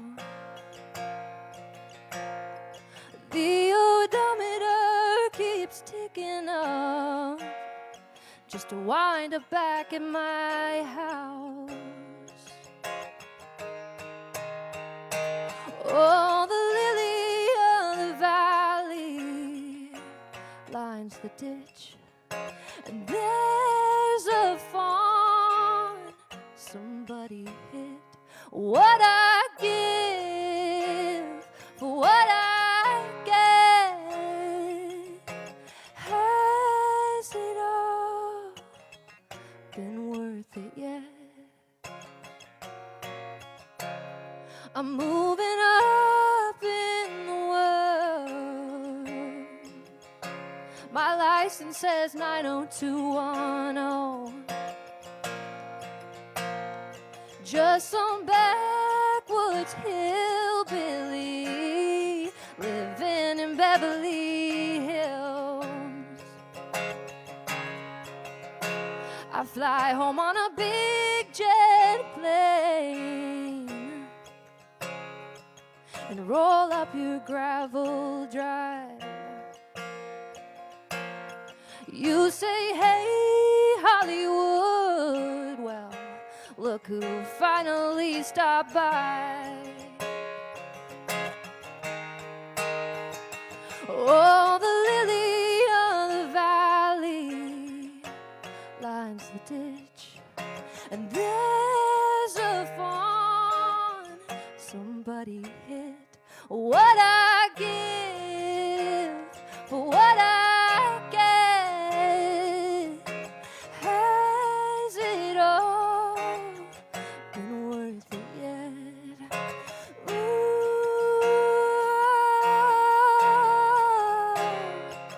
oh,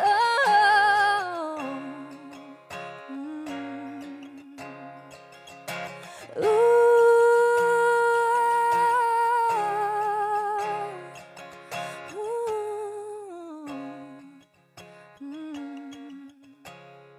We're moving up in the world, have a couple kids and settle down. I get to get older, while some of us are forever 19 now. I'm moving up in the world, spread Cheryl's ashes in the field. Haven't you heard? Those are some big boots to fill.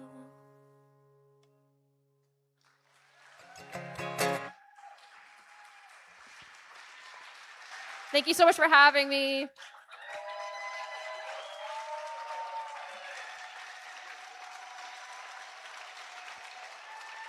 Amazing. Thank you so much. Well, next up is one of the heartbeats of our event tonight. Danny Akinson is a community organizer with GROW from Western Wisconsin. For years now, he's organized to make rural Wisconsin a place where regular people can call home and pursue their dreams. And he has been instrumental in making tonight's events happen, and he is constantly working to help people behind the scenes. So give it up for Danny.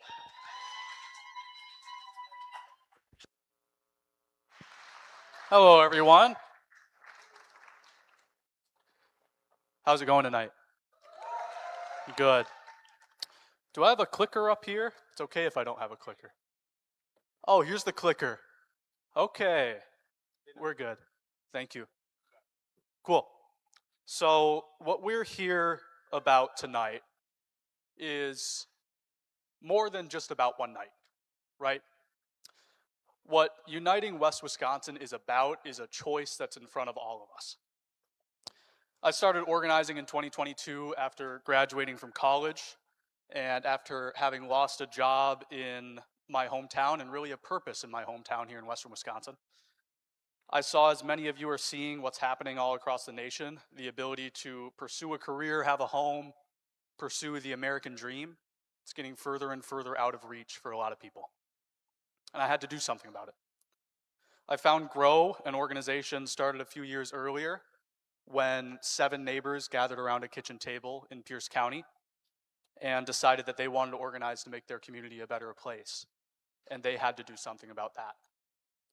Great Lakes Neighbors United started when a group of neighbors in Port Washington were staring down a $15 billion data center proposal in their community, and they decided they had to do something about it.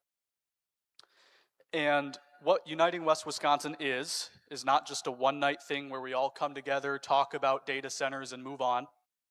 What Uniting West Wisconsin is a choice that's in front of all of us on if we're going to act together, united, to protect our homes.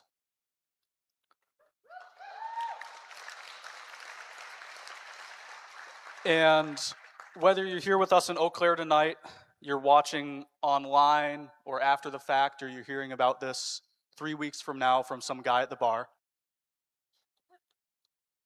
the reality is all of us have in front of us that choice to band together in ways big and small to ensure that you and your neighbors have agency over your community instead of just some trillion-dollar corporation. As we go on tonight, we'll talk about what comes after this and what that could look like for you. But I want to take some time. If I press this button, does it do anything? We'll find out together. I want to take some time to thank some of the people that made this possible. I want to make sure that all of the organizations that partnered together have their thanks given to them. 9 different organizations. I wish I had time to name them all. I want to thank all the vendors that are serving us outside. They probably can't hear me right now, but I want to thank them too. I want to thank the Eau Claire Event District for being incredibly accommodating and letting us use this space. And I want to take a moment to thank everyone who has had a hand in putting this event on. And I want to ask anyone who has volunteered, given their time, spoken, whatever role it may be, I want to ask that you stand up or raise your hand, and I want to say thank you, and I want us all to say thank you. And clap.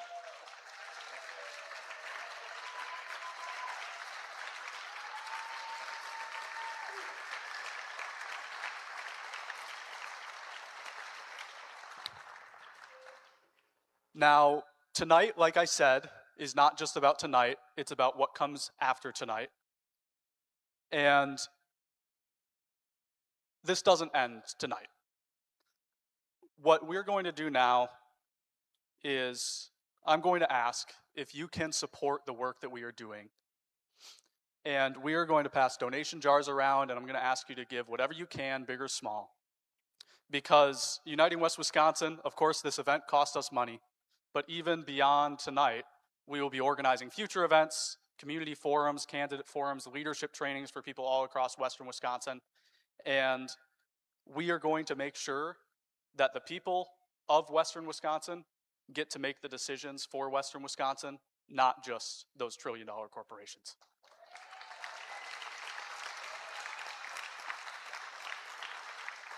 So,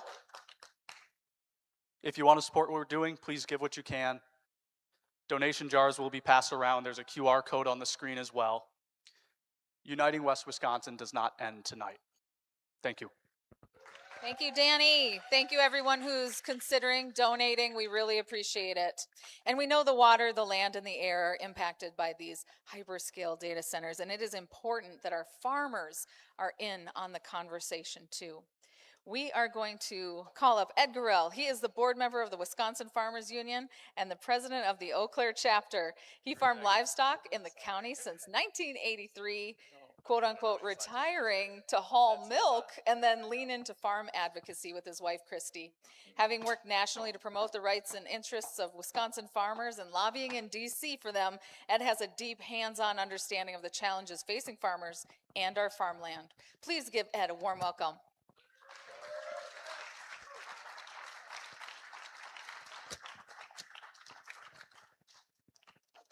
Wow, there were some bright lights to try and see through this.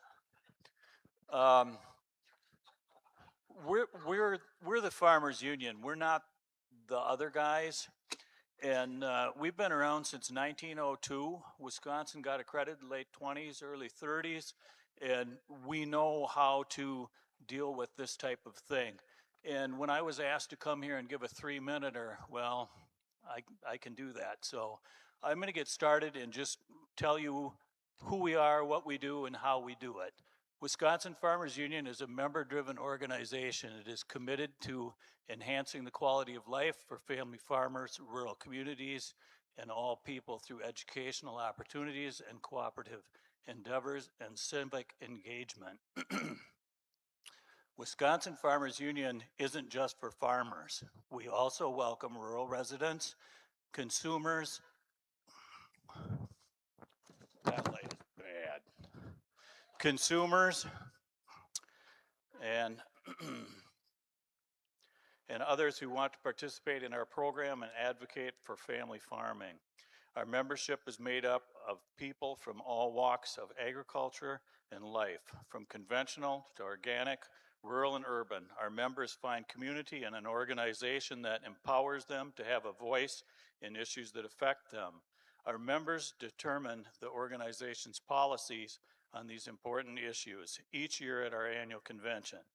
Delegates from across the state debate and adopt resolutions from our policy book, which we use to make clear and concise recommendations to our legislature. Our policy that we had adopted for data centers reads as follows. Wisconsin Farmers Union opposes data centers that increase local electricity rates, cause brownouts, deplete contaminated, or exacerbate contamination of local water supplies, or that increase the local tax burden indirectly as well as directly on any citizen of Wisconsin, especially township residents. We oppose the siting of data centers on prime farmland. Wisconsin Farmers Union that Wisconsin should require data center developers to pay for the full cost of providing their power. Wisconsin Farmers Union also recommends that additions to the power grid to accommodate data centers comes from renewable sources. And Wisconsin Farmers Union also recommends that the developers must be fully transparent with citizens and government. States have the authority to set standards and regulate data centers in their state. Wisconsin Farmers Union supports community benefit agreements that mitigate local impact and large infrastructure projects and benefit farmers and local communities and the environment, and opposes the use of tax incremental financing to establish data centers. We call for comprehensive revisions to the Wisconsin TIF statute in order to revise the definition of blight to ensure that it is limited to properties that are abandoned, dangerous, or in disrepair. With the intent to keep agricultural land in production, Wisconsin Farmers Union opposes the first right of refusal by large companies. So when you hear about farm organizations, make sure to differentiate between the two of us. We are the Farmers Union. Thank you.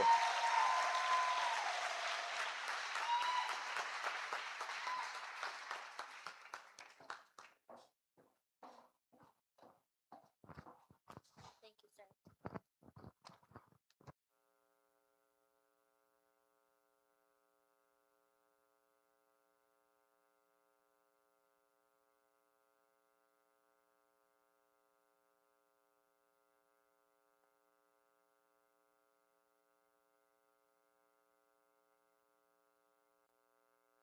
Okay, thank you. We are going to move on to our next speaker.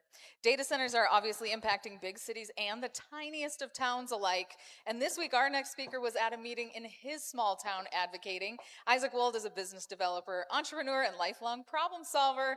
He is known by some as the information hound, and he's been a tenacious investigator. Isaac is a big part of why this event is going so well tonight, so let's bring him up to the mic now for his story. Isaac!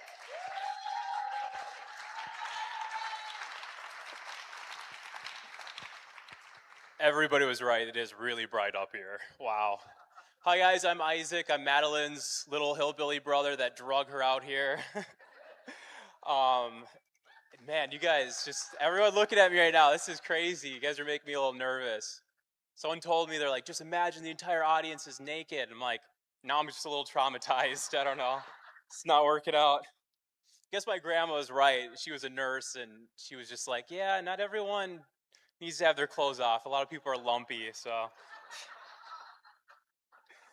So today I'm supposed to talk about land a little bit, and I think because you guys are making me feel a little nervous, I'll kind of return the favor. And so we're going to do some popcorn reading, and I'm just going to call on some of you guys. No, I'm kidding. But I do have a vacation that I have to plan, and I've been planning this event a lot, and there's been a lot of amazing people involved. A quick shout out to our sound guy, Shane. He's done an amazing job. And another great shout out to our video guy, Jim. He has been working so hard. And with that being said, I will be on vacation next week. But I have not had time to plan it, so I'm kind of going to call on some of you guys to give me some good recommendations. Some places I can check out that really represent Wisconsin. So if a couple of you guys want to raise your hands and give me some spots, I'm just going to take a vacation wherever you guys tell me to. Do not send me to Minnesota. Do not send me to Illinois. Do not send me to Iowa. All right? All right. So, Reba. Bayfield, Wisconsin. Let's go. Let's go. Who else? We need some more suggestions. What do we got? Hurley. Okay, yeah, my school beefed with Hurley. I'm not sure about that. I don't know if I'm welcome. Small town. Spring Green. I heard there's a desert there. The only desert in Wisconsin, technically, yeah. Where is that? Viroqua. Okay, that's a good one. Chippewa Falls. That's a good one, too. All right, I'm going to actually write one of these down. I'm already forgetting them.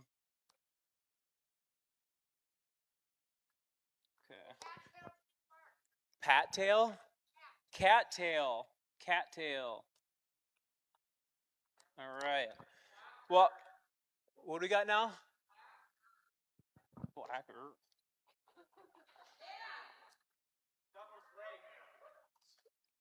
Devil's Lake is overrun by Illinois people, sorry. No fibs. No. I will talk about some of the places that I love and that I've been and kind of the reason why I'm here, really. I had moved around, it was my dream coming from a small town where there's more cows than people to kind of see more of the world. And so I went around the world in the military with a travel company and doing construction on the road. And that gave me a really good perspective of the United States. And I got to travel and stay places for months. And I thought when I was 18 that I really wanted to just go off and be other places. And every time I'd go places, I'd be like, let's go to this park and do this. And then I get there and I'm like, oh, they don't do that here. And I'd go somewhere else and I'd be like, all right, let's go to the park and we're going to run around in the woods. There's no park. It's just concrete buildings. And so eventually I just came back to Wisconsin, and I really love it here because of the wildlife, because of the nature, because of all the different park systems. We have one of the most incredible park systems in the entire United States, and it's not even close.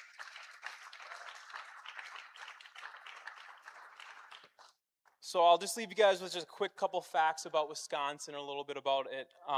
The reason, I don't know if you guys know this, but they call it badger staying. How many of you guys have actually seen a badger? A couple of people? So the reason why they actually call it the badger state is because there's so much rock formation in Wisconsin. And so the miners would be tunneling into the holes and they'd call them badgers. And to that effect, you have Devil's Lake. Someone mentioned that. And in Devil's Lake, it was the rock is so hard there It survived 4 ice ages. And then you have the driftless region, one of the most beautiful in the entire Midwest. The wineries there are amazing. You can just go through the hillsides, dipping down into the valleys. It is one of the most beautiful places in the entire nation. And that was one of the only places the glaciers didn't just completely drive down. And then over in Black River Falls, we have a volcano lake, and that's in like Warren. It's called Wazi Lake. Another crazy spot if you guys want to check it out. And then obviously the Great Lakes, one of the most amazing water systems. And you know, there have been other lakes to be very big like that. California used to have one. It was about the size of Lake Erie. They don't have it anymore. It disappeared at the end of the 1800s because of industry. It's really important that we protect our waters, that we protect our lakes, that we protect the things that we love, our wildlife, the ability to farm, to grow our own crops, to garden, to hunt our own food without that food being contaminated or otherwise destroyed. So the thing I'll leave with you guys is that every park you love exists because someone decided what was there was more important than what could be built on it.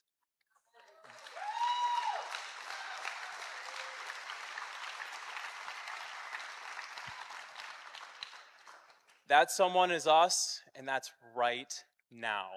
Thank you, guys. Amazing, Isaac. Thank you so much. It is so special to have all these local voices here tonight, including BJ Hollers. He is a filmmaker and author, Emmy award-winning documentaries on his resume, including When Rubber Hit the Road, Kings of Coob, both created with filmmaker Steve Dayton. Please welcome to the house, BJ Hollers.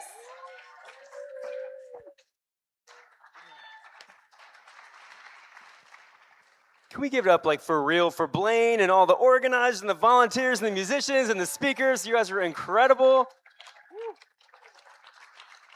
It is a strangely moving night, and it kind of feels like we're on the front line of something really big, and I think it's because we probably are. So thank you all so much for being here tonight. So I am BJ Hollers, and I am here to tell you that this is not the first time that the people of the Chippewa Valley have come together to do something big. You see, in 1991, after 75 years in operation, the Eau Claire Uniroyal Tire Plant announced it was closing its doors.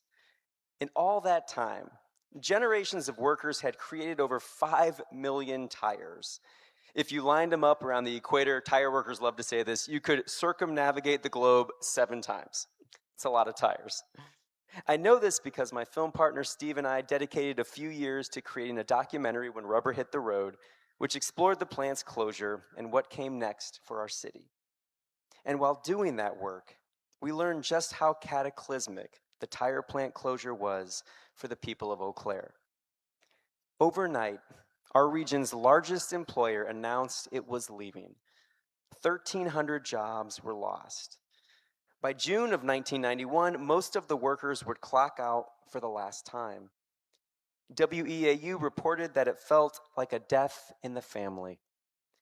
Now, let's just stop and think about that, like a death in the family. But for something to feel like a death in the family, first, you must feel like a family.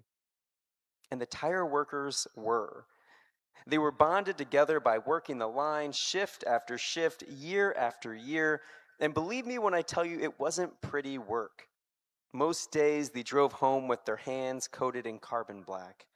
Sometimes it took a couple of showers and bars of soap to wash it from their skin.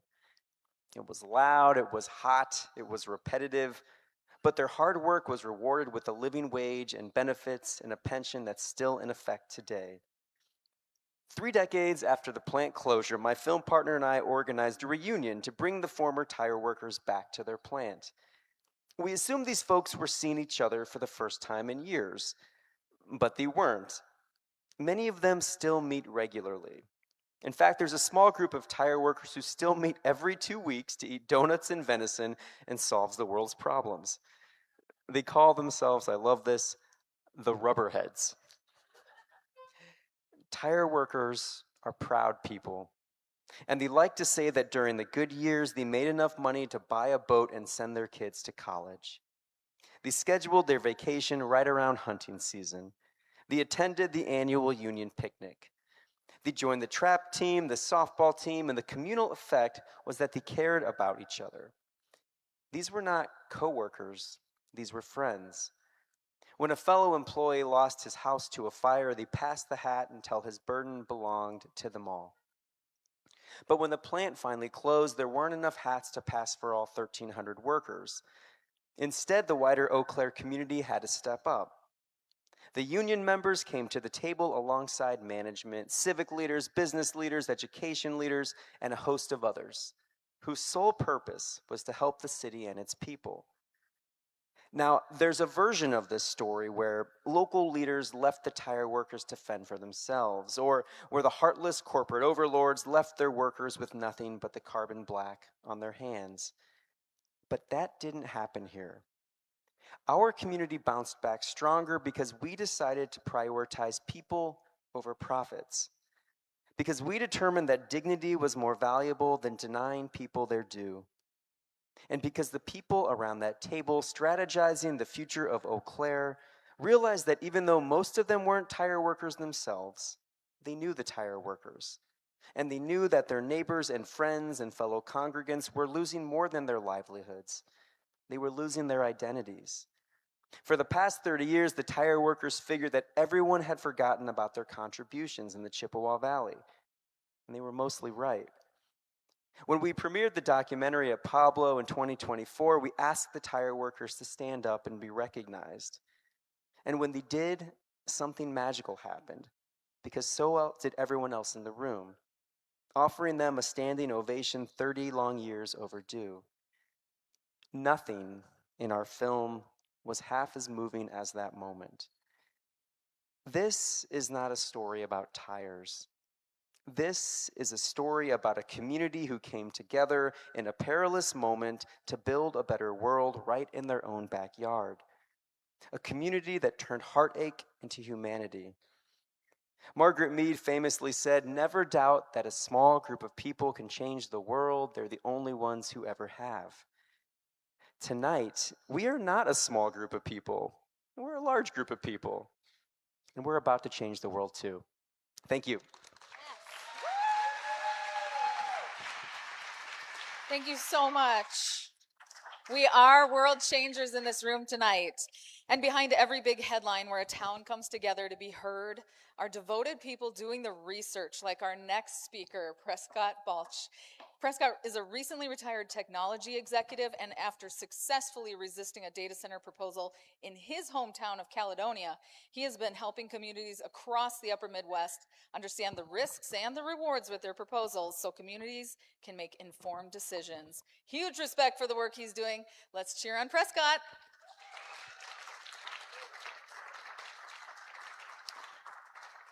Thank you very much. What if I told you there aren't any financial benefits in these deals either? This is the story of how I figured that out. I've lived in paradise for the last 13 years in a town fiercely protective of its open space. People move to Caledonia for the open space and they stay there for the open space. We are an oasis sandwiched between cement sprawl. Until I retired, my days were spent running technology for a line of business at US Bank. Evenings and weekends were spent tending to gardens and horses and cats and everything that breaks on a hobby farm. In August of 2025, a friend called to say she saw a tiny little zoning sign in the tall grass on a lonely road. Some unknown tech company wanted to build a data center on 240 acres across from the power plant. Now, I'm the furthest thing from anti-technology. I was in the field for 38 years, and I'm the furthest thing from anti-development. But a data center there made as much sense as an oil refinery. Go find a better place. I focused the argument on the financial risks, many of which were exacerbated by technology industry risks. What really made me upset, though, was most board members didn't want to talk to me. I offered my professional experience. You don't know what you don't know. I can help. Crickets. And then they hit the gas. 6 weeks from little zoning sign to a rezoning decision like it was an addition to a house. The process was not adjusting for scale. Fast forward through some really stressful moments and we won. Microsoft ran away. We had a little party.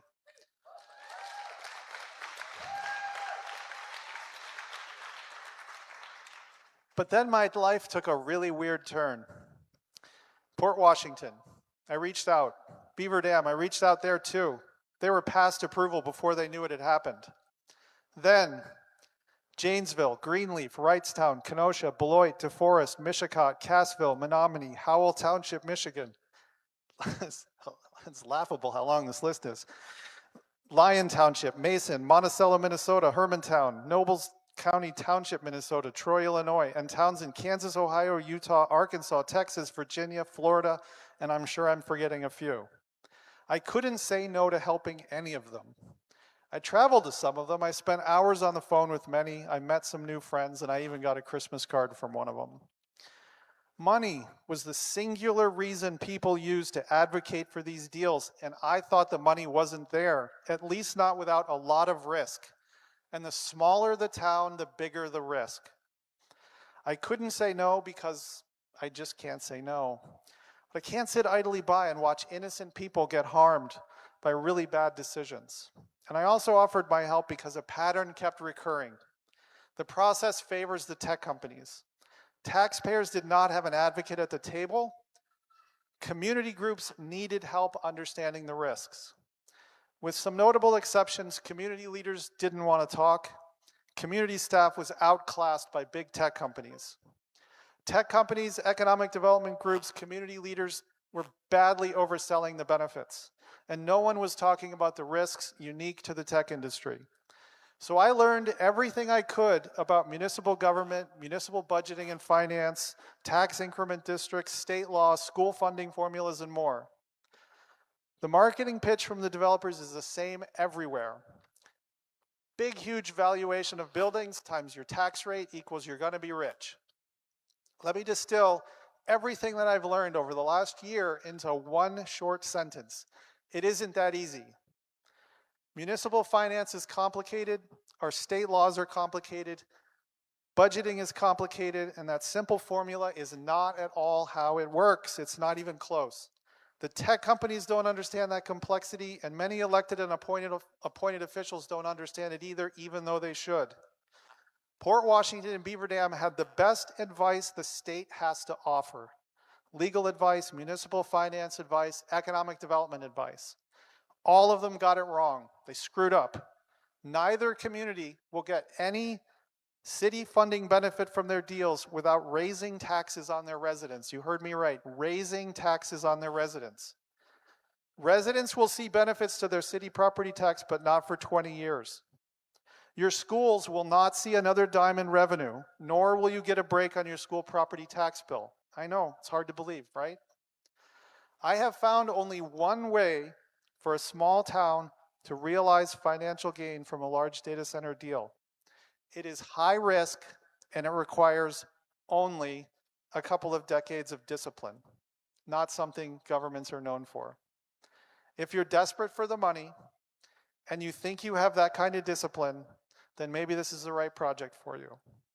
But imagine being Port Washington or Beaver Dam right now, having done the biggest deal they'll ever do, having changed their community, and having fumbled the financial benefit. You don't know what you don't know. So here's my offer. I will help your community for free.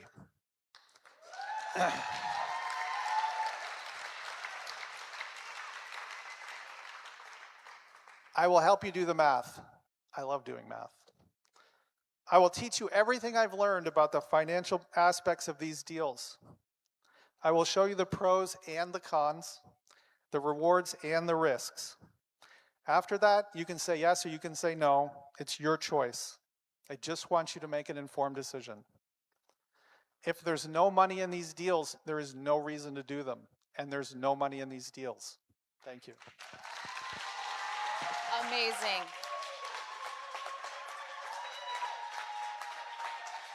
Thank you so much, Prescott. That is the unsexy but super important work when it comes to this issue. And you all have been an amazing crowd. Thank you so much. Thank you for caring. Thank you for making time. And tonight, as you've heard, begins a movement to help us learn from each other and be resources to share the issues. There's a lot of misinformation out there. I see every single day somebody going, I'm not sure if I'm just unclear, but why are data centers bad? Or how much data center power does it take to stream this event? I heard that one today, right? It's the hyperscale, unchecked data centers that we want to be proactive about. And tomorrow you have a chance to dig in deeper. If you are as concerned as I am about this issue, we have an invitation to you. And it is called the West Wisconsin Neighborhood Chautauqua. And I am supposed to point something and do this, and hopefully it'll show up. But we have flyers at the registration table where you can come alongside us and have a deeper discussion tomorrow. Dig in with the experts. It is meant to be a discussion, a sharing, a time you can ask questions with people who have been on the front lines of this. And of course, as Blaine Halverson would have it, there's some music and some storytelling, and it's at a beautiful venue in Knapp, right in our backyard in the beautiful hillside of Western Wisconsin. So I hope you will be there. This is for engaged citizens, people who want to be leaders in your own counties, zoning officials, town elected folks. Tell them about this. And this is for you if you believe in regional cooperation. And we've got a good start on our momentum tonight. So you can learn more on our page, and I hope to see you there tomorrow. And so I am going to keep her moving, of course, in the spirit of this event, right? Our next speaker is best known for being Sue's grandson, but you might have also seen him a few times as a comedian, the New York Times best-selling author, Emmy Award-winning journalist, and host of the Manitowoc Minute. Please welcome our favorite voice in the movement to unite Wisconsinites, Mr. Charlie Berens. Give it up.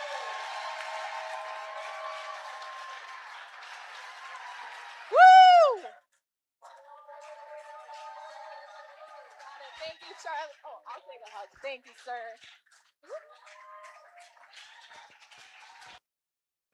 Hello. Oh, there it goes. It works. How are we doing tonight, you guys? Are we doing good?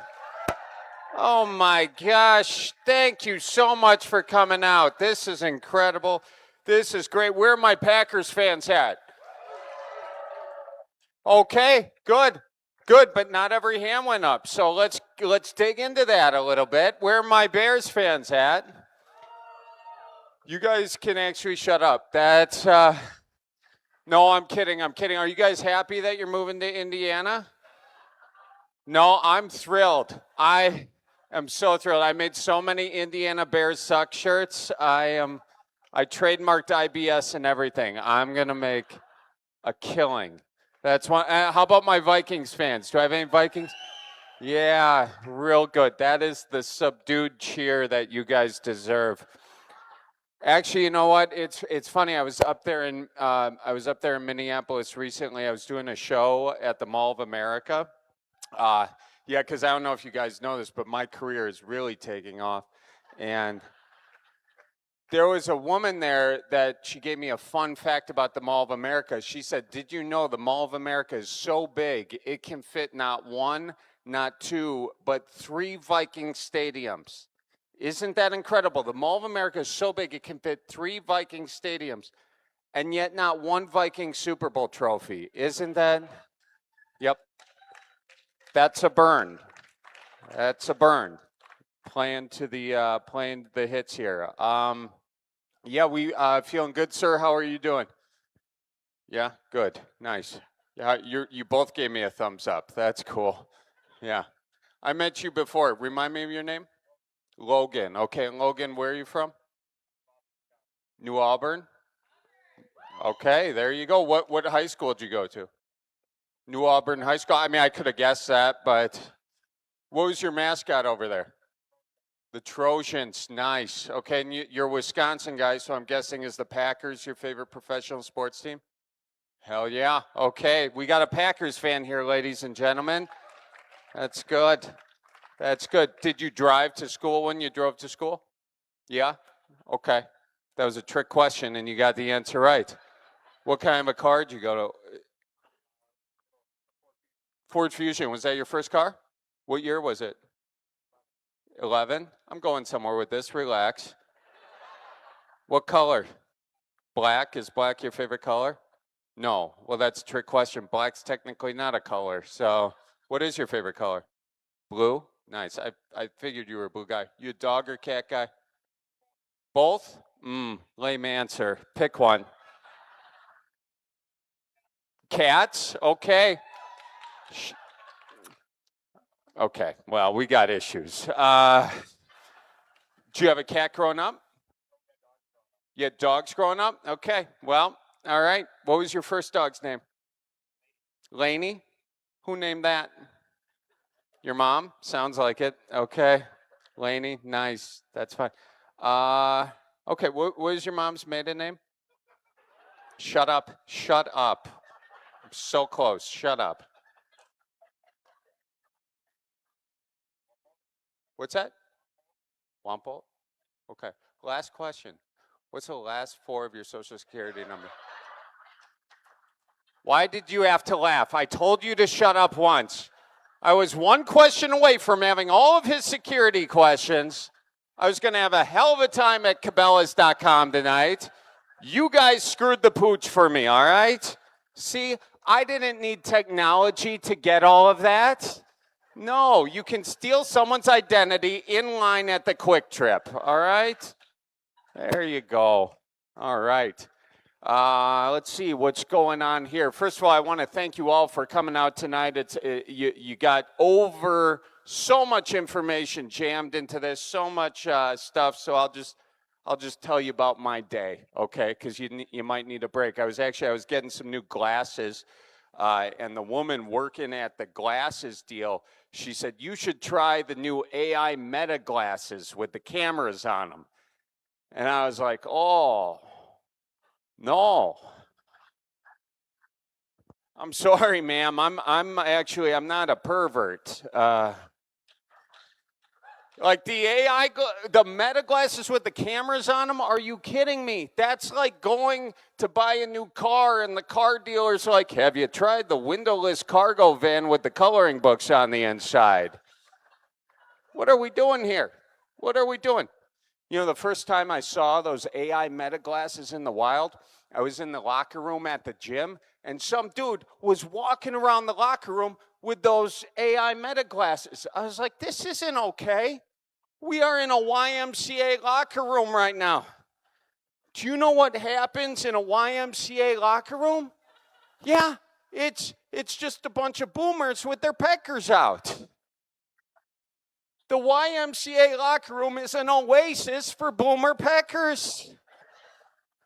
Yeah, it's just two boomers standing there belly to belly, pecker to pecker. They're having one conversation up here and a whole other conversation down here. What is Mark Zuckerberg doing? Here's what I want to know. How much of our pristine farmland, the best farmland in the world, is being stripped away to put up an AI data center for Meta, and the whole data center is just filled with boomer peckers having conversations? Thank you. Thank you. You guys gave me the applause before the act out. Hang on. Here's the act out. Hey there, Frank, how you doing? You still getting up every morning or no? Shut up, Peter. What the hell do you know about it? Oh, hang on. Willie's coming over here. Willie, was that shower cold? Shut up, Dick. I'm not Dick, I'm Peter. Dick's over there. I need a therapist. Actually, I got a therapist. I do. Don't turn on me right now. I got a therapist. Oh, shit. Who's smoking a heater right now? Am I the only one that can smell a cigarette? Right over there? All right. Ooh, there's a little something else. Is that a spliff? I'll be back, you guys. Hang on. No, I got a therapist. I do. His name's Larry. He lives in West Dallas. He is my bartender. And now I know some of you are judging me out there, but don't judge me, okay? Because some of you out, probably not here, but some people are using ChatGPT as a therapist. Can you believe that? ChatGPT as a therapist? Do not do that. Do not do that, because ChatGPT will take all your information, store it forever, and then in 5 years you're going to get blackmailed by a Roomba, okay? You need Larry as a therapist, because Larry won't remember a thing you told him because Larry drinks the entire shift. A single inquiry at ChatGPT uses a whole bottle of water, okay? Larry does not drink water. No. He's Diet Cokes all the way if he's thirsty, okay? I mean, it's all fridge cigs for that guy. Some people say, but my ChatGPT understands me. No, your ChatGPT doesn't understand you. It's just telling you what you want to hear, so you keep feeding it data so it can serve you ads for things you can't afford to buy because a robot just took your job, okay?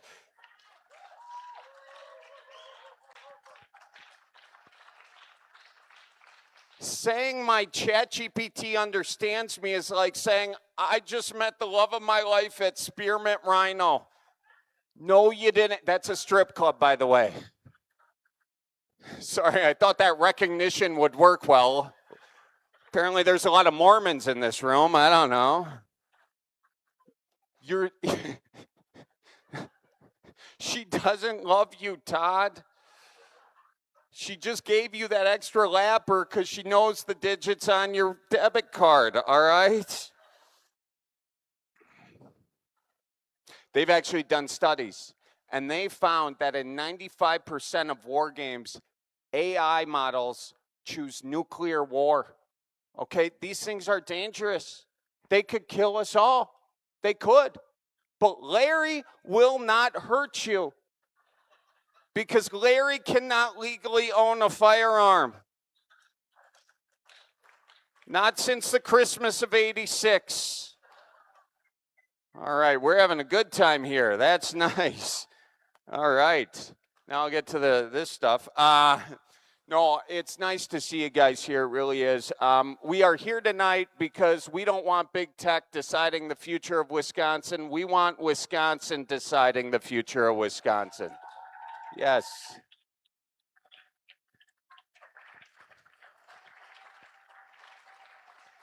And some people have told me to stick to comedy. Some people have said, get off the data center thing, stick with comedy. And that's fine. I would love to stick with comedy. I will stick with comedy as soon as our politicians stick with policy and stop protecting big tech and start protecting the people that put them into office. All right. And I'll say this, what's happening in this room tonight is one of the most inspiring things happening across the country. Just look around. Look around at your neighbors here. Okay, we got Democrats here. We got Republicans here. We've got farmers here. We've got hunters. We got fishers. We got swingers. Everybody in the same room. Don't give me that look. I've seen your pontoons, Eau Claire. All right, I'm not saying all pontoon owners are swingers, but all swingers do own a pontoon. That's a fact, okay? That is just a fact. But seriously, what's happening in this room tonight is the only thing that scares big tech, because this is the only thing they can't buy. So give yourselves a big round of applause for coming out.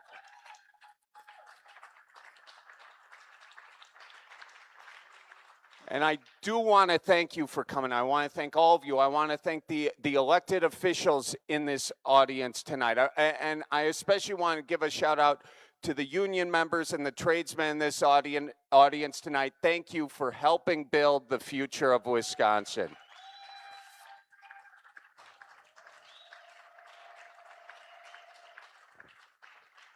And we're here tonight because we don't want to just help build the future of Wisconsin, but we want to help you guys decide the future that Wisconsin builds. And we want to help protect you too. You should not have your jobs automated away. And I know some people say blue-collar jobs, they won't be automated away, but it's coming. They just had a humanoid robot beat the world record for a half marathon. These things are getting so close to humanity, you guys, because there is nothing more human than bragging about not finishing a full marathon. Yeah, you know that person who puts that little 14-point thing on their car that they did. A few of you got that, yeah. Good Lord, what are we doing here? Second page. Look, I'm here because I love Wisconsin. I do. I grew up in Wisconsin. I grew up the second oldest of 12 kids, okay? Yep, my parents didn't have a lot of hobbies. I mean, they had one. They were real good at it, but I don't really want to think about that right now. No, but I grew up, I was the last generation of the free-range kids, you know? We had no cell phones. They just threw us out into the world, and we got to explore. I grew up hunting, and I grew up fishing, and I grew up just walking through the woods. And that's the greatest memories of my life.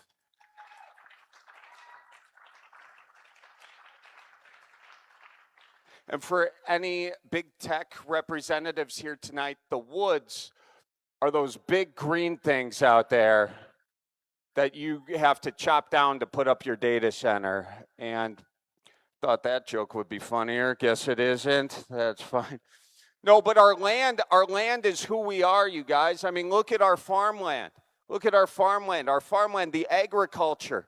That's how we became who we are. I mean, look at the Green Bay Packers. You know, the Packers, we got that name from packing meat, you know, and you need farms for that meat. You know, I mean, what are we going to do with the Packers if this goes from America's Dairyland to America's Data Land? We're going to have to call them the Dry Bay Hackers. And, all right, I thought that would be funnier too. That's fine. That's fine. Hang on, I got a few more. Just if that wasn't funny enough, like instead of the Milwaukee Brewers, it'd be the Milwaukee Microsofts. You know, it's just Bill Gates with a straw sucking out of the Great Lakes. I got to work on that one too. Okay, how about this one? Instead of the Wisconsin Badgers, it's the Wisconsin Bad Deals. Yeah, and the mascot's not Bucky. It's just the Port Washington Data Center. All right, none of those are good. I'll work on it. I'm riffing up here, guys. I'm riffing up here. But listen, let's get serious for a second. Look, big tech tells us that this is all inevitable, right? But that's only if we decide to listen to that. The truth is that none of us asked for these tech companies to steal so much of our data and our copyright material that now they need our land and our water and our power to store this data to train AI to do whatever big tech wants them to do. None of us asked for that. None of us asked for it. None of us voted for it. Even while polling shows that 70% of registered Wisconsin voters believe the costs of data centers outweigh the benefits, they are moving full steam ahead. They are racing to the bottom line. Big tech cares about the next quarter, but we are here tonight because we care about the next generation.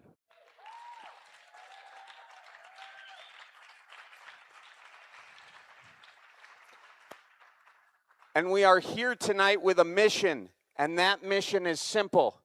I'm going to the slides now. Tap beer. Tap beer. This is an acronym.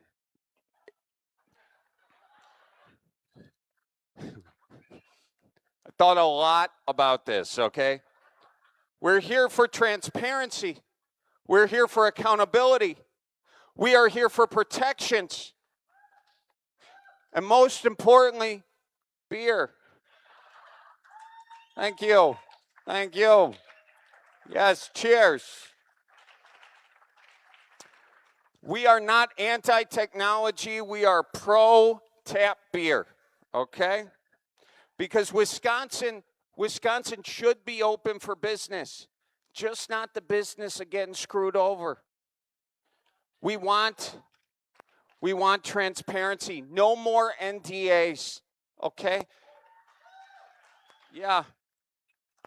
If you got something you don't want anyone else to know, you save it for confession. Yeah. And Father Tom holds those every Tuesday night at the joint. No more shell companies. No more shell companies. We shouldn't have to hold a company up to our ear to figure out what's going on. Yeah, you take Balloonist LLC, you hold that right up to your ear, and you know what you hear? Mark Zuckerberg turning up your power bill. That's what you hear. But accountability. Our politicians have failed us. They just have. Our state lawmakers left Madison without passing anything. Nothing. Could you imagine getting paid to do some work, and you show up to work and you leave without doing your job? Yeah, I got a lot of Bears fans going, oh yeah, tell me about it. Our federal government is no better, though. Our federal government, the best they got these AI CEOs to agree to is a pledge that we wouldn't pay any of the costs of these data centers. A pledge? That's it? Let me ask you guys a question. How many of us took a pledge in DARE class? Uh-huh. Okay, keep those hands up, keep those hands up. How many of you have gone to Michigan recently for groceries? That's what I thought. That's exactly what I thought. We need penalties. Accountability means we need penalties that actually matter to big tech.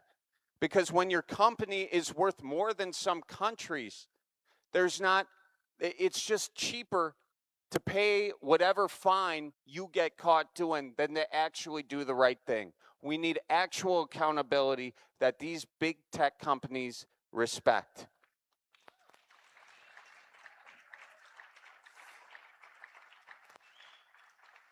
And we also need protections.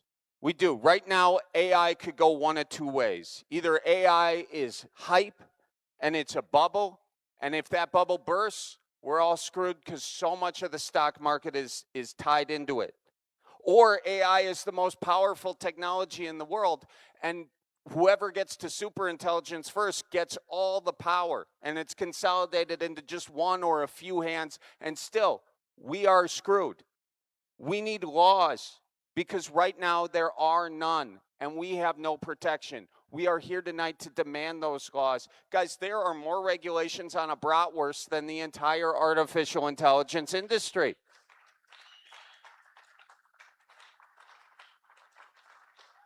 And there's nothing wrong with the bratwurst I'm serving out of the back of my pickup truck, okay? We need to empower our agencies to actually do their jobs. That's how you get accountability. But right now, sorry, I'm doing the thing where you lick the paper because this one, right now we're not. I asked the DNR what these companies were putting in the water of the closed loop system.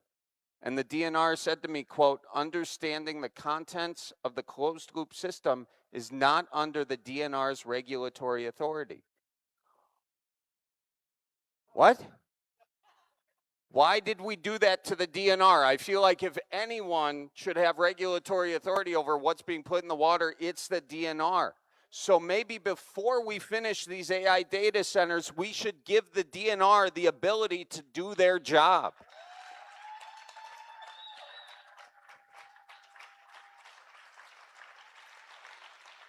Right? I mean, right now we're basically asking them to go deer hunting with a slingshot. It's not going to work out well. I've tried. We need to demand to know what they are putting in the water and demand to know what they are doing with the water once it's done. We need to demand that we are not going to foot the bill for these AI data centers and the build-outs. We need to demand that there is no mass surveillance for U.S. citizens.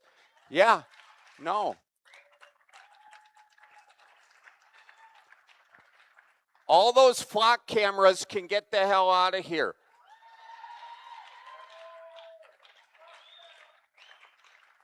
Or they can be used exclusively for trail cams across the state, and only I have the password.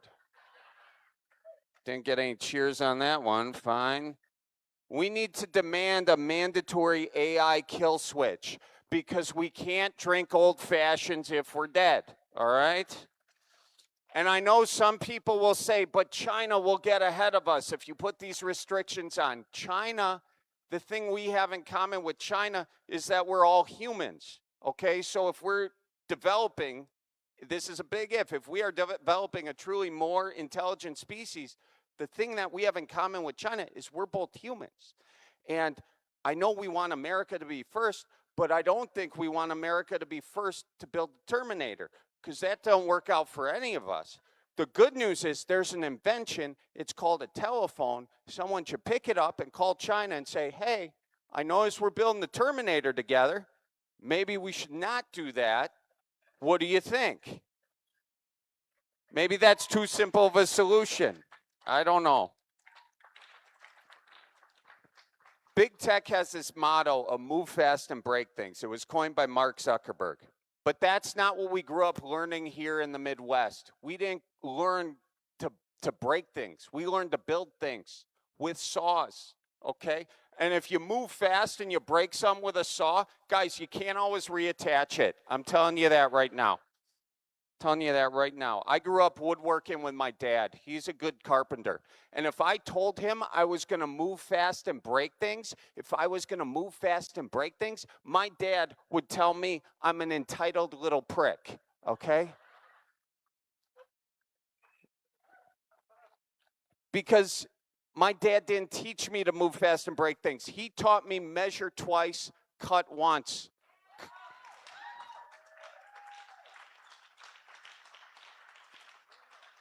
Because good wood is expensive, okay? And fingers are hard to reattach.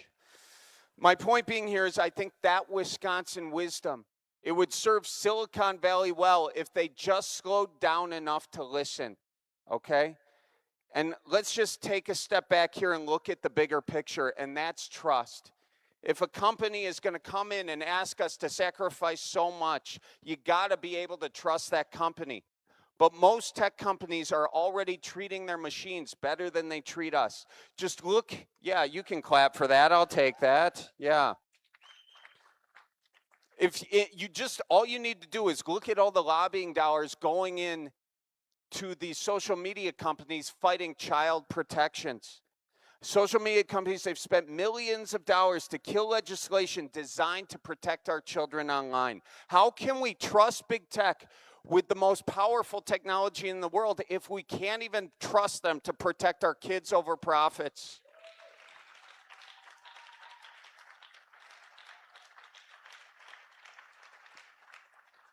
And look, most of us didn't ask for AI. Can it do some amazing things? Maybe. But without guardrails, it can do really bad things too. It's like fire. It's not good or bad, okay? And big tech is building a fire in our living room. I think we should at least demand that they build a fireplace first. And maybe a smoke alarm, okay? And some 9-volt batteries, because they're always a pain in the ass to go get to. But when you look at these headlines, you guys, it's clear that we got a long way to go. Leading AI models show up to 96% blackmail rate when their goals of existence are threatened. Trade unions alarmed by robots designed to do blue-collar work. Elon Musk's XAI chatbot faces ICO probe after allegedly creating sexual Oh, shit. Shoot. All right. You heard me read that one. Leading AI models show up to 96% blackmail rate when their goals of existence are threatened. Trade unions alarmed by robots designed to do blue-collar work. Elon Musk's XAI chatbot, Grok, faces ICO probe after allegedly creating sexual imagery of children.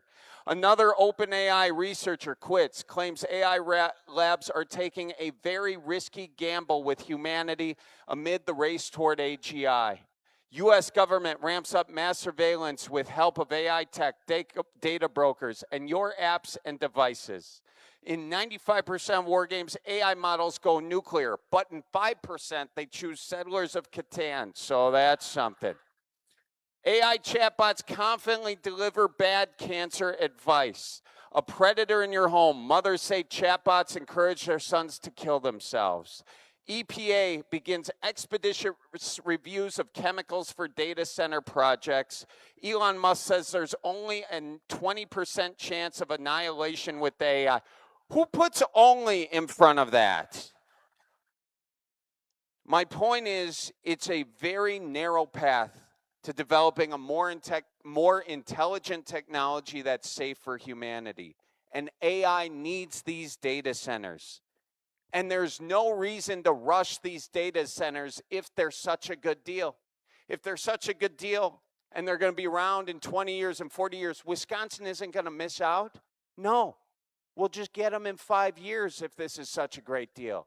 We'll get them in whatever amount of time it takes to figure out if they're safe. So maybe before we decide to give our land and our water and our power and our data, before we completely change our communities, these tech companies need to show us why we can trust them. I believe that we can build a Wisconsin better. I believe that we can build a future that we actually want to live in. A future where security doesn't mean mass surveillance. A future where we don't race to build a technology we don't understand. We race to understand a new technology before it's too late. A future where if the world is truly covered in data centers, the most treasured places on this planet will be the places that protected the gifts God gave us and not protected the profits of billionaires.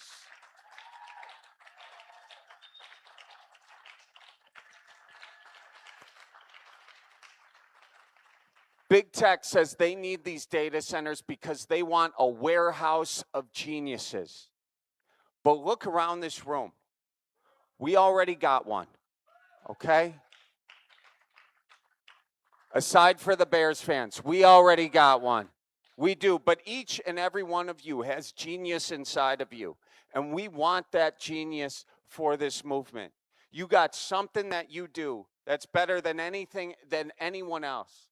We'd love to have that here. You got skills that you can use. We want those here. We need your genius. We want your genius. Come help out. Share your gifts with us. And let's build a better future for ourselves. Let's build Wisconsin better. Let's measure twice. Let's cut once. And as always, go Packers. And God bless you all. Thank you very much. Thank you so much. Thank you. Thank you. Oh, my gosh. You're too kind. You are too kind. Thank you, guys. Thank you, thank you, thank you. Have a seat, have a seat. You are too kind. Right now, I want to bring up Mr. Blaine Everson, ladies and gentlemen. Give him a big round of applause. Thank you. Here's the man of the hour, ladies and gents. Blaine, how we doing? I'm outstanding. How are you guys doing? Are you feeling more empowered? Yeah, think about that for a second. Think about that for a second. He just showed you like the most disappointing and depressing news flashing across those screens for how long? Like one after the other. It's like, dude, what are you doing to these people? No. Sorry. But what I'm getting at is this. When the Menominee news broke, when we watched 30 people go in front of the city council, and almost every one of them, except for like four of the landowners, and a couple other people from the community who I won't name, and we watched our city council waive the rules to allow the developer's lawyer to speak. And those were the only people who said, we could do this. Let's do this. And every other person that came across that podium and spoke, we don't want it. And 80 to 100 people standing behind him the entire time. That was as close to angry villager as I got. That was like, where's the torch? But angry villager energy doesn't last long. The fuel burns bright and burns fast. And when you build something around angry villager energy, when you're building a movement that's meant to stop something, that's meant to take something away, that's meant to destroy it, you're creating an organism that is built to destroy. But when you build it around something that you all care about and believe you need to take care of together, that's an organism that is meant to build up. And that's an energy that lasts. That's a fuel that lasts. And that's what we're here to do.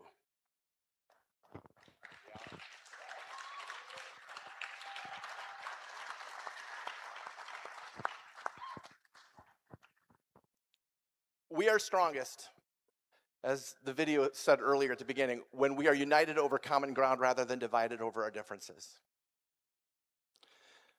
I've seen a lot of people make the mistake of assuming that this is a right issue or a left issue. Man, what I know is this. When it's happening 20 miles from your house, you're an environmentalist. It doesn't matter. Right? And when they're screwing you over with your taxes, everyone's a fiscal conservative. The rich and the powerful want us to argue so they can split the world between them. They want us to be focused on the little things that we think are big things that cause us to not care about each other the way we could, that cause us not to get in a room like this and say, this is something we've got, this is something we can do. And, my screen, sorry. Real power does not come from corporations or utilities or politicians. Real power comes from people who care enough to show up. And you showed up.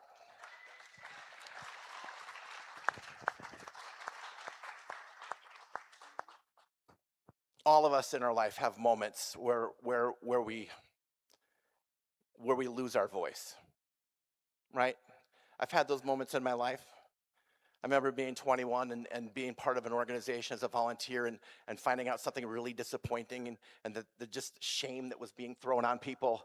And I didn't feel strong enough to fight it. So I shut up. But I found my voice again later, right? And I went through, I remember my early 30s, I had a marriage that ended. And it crushed me. And I was devastated and depressed and lonely. And I stopped being myself, right? I lost my voice, and I lost my community, but I got it back again, right? We've all had those moments. We've all had those moments. But you can find your voice again. And what's happening here tonight is we're not just finding our own individual voices, we're finding a collective voice, right?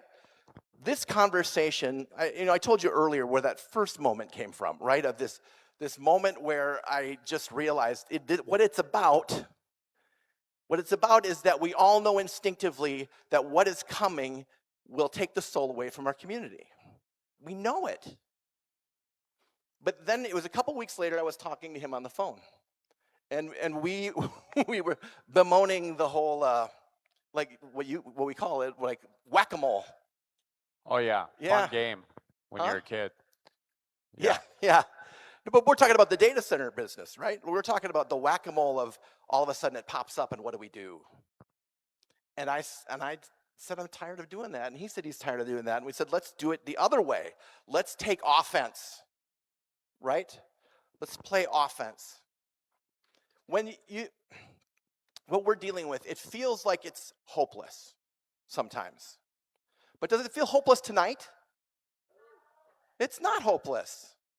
It's not hopeless. I mean, they want us to feel that way. They want to feel inevitable, right? So they bring in their trillion-dollar tech company and their lawyers and their investor-owned utilities that are their friends and the regulatory agencies that play the game with them. And to top it off, often they get your own city staff and village staff people doing them favors without even realizing they're doing them favors, right? They get them working for them rather than against them, all coming downhill at you until they can carry the ball to the 10-yard line before anyone knows and can run in and try to play defense. But we're not here to play defense. We're here to play offense. We're here to tell them this is how it's going to go in Western Wisconsin. Now, it's one thing for one small town to say, this is how it's going to go in our small town. It's another thing when town after town and county after county say, how can we work together on this? What kind of conversation we can have? And that's what brought this here tonight, is that kind of conversation already starting. And that's what the event tomorrow is, the Chautauqua and NAP. So if you haven't signed up for that, you should, because that's going to be the conversation. How do we move forward from here? What does the after look like Danny was talking about? That there's more coming. This is just the beginning.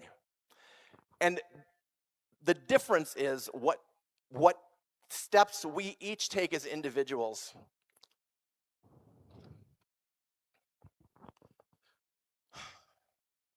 We came here as separate people. We didn't know each other. I know I had some people going, what is this? I saw people online, what is this? Is this a concert? I thought you were fighting data centers. I think that discovering we're neighbors is fighting data centers.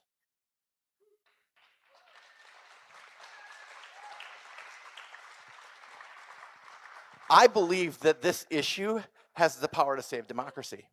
I'm not saying that I think that defeating data centers will save democracy, although it'll help.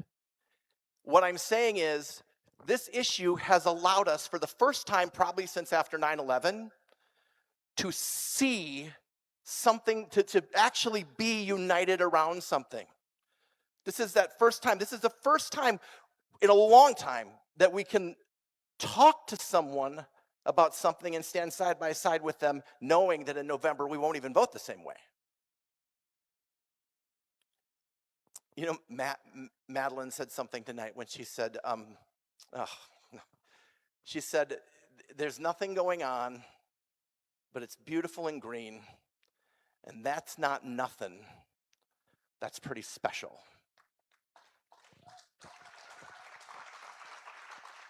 Talking about what's good here, talking about what we love here, is all about bonding us to each other, right? Like we don't restrict our recreation to our own cities and counties, right? I go swimming at Troy Beach. I go to Big Falls. We all go to Chautauqua, right? That's what we're here for. So now, here's what's next. This is the moment that we decide to act. All of us acting together, okay?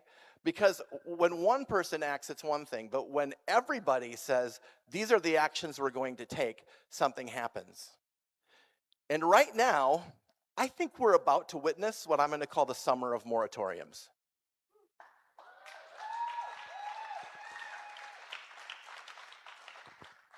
Hot moratorium summer. Huh?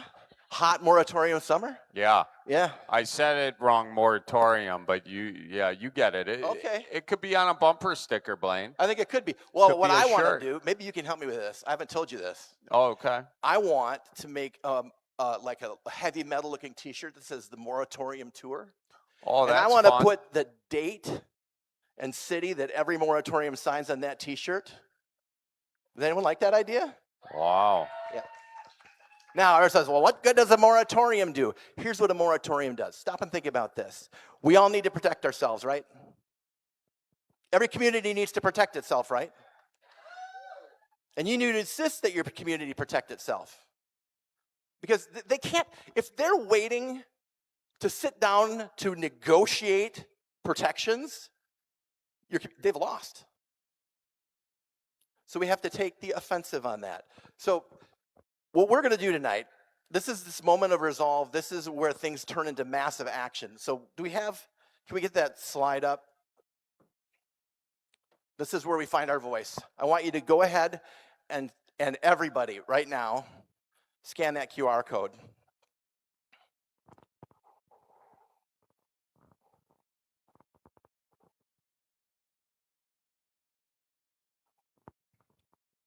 It worked. It worked? Yep. Awesome. And what this is going to do is it's going to give you several options here of how you can take action tonight. Okay? The first thing you see at the top there is the Western Wisconsin Data Center petition. These are things that we are asking for our leaders in Western Wisconsin to give us. And you can read through that. We're acting for some same things: transparency, accountability, protection, and local voice. And we're calling for moratoriums to be adopted town by town, village by village, city by city, county by county. And we're asking a regional plan commission that does exist to convene some meetings to help the region come up with some standards.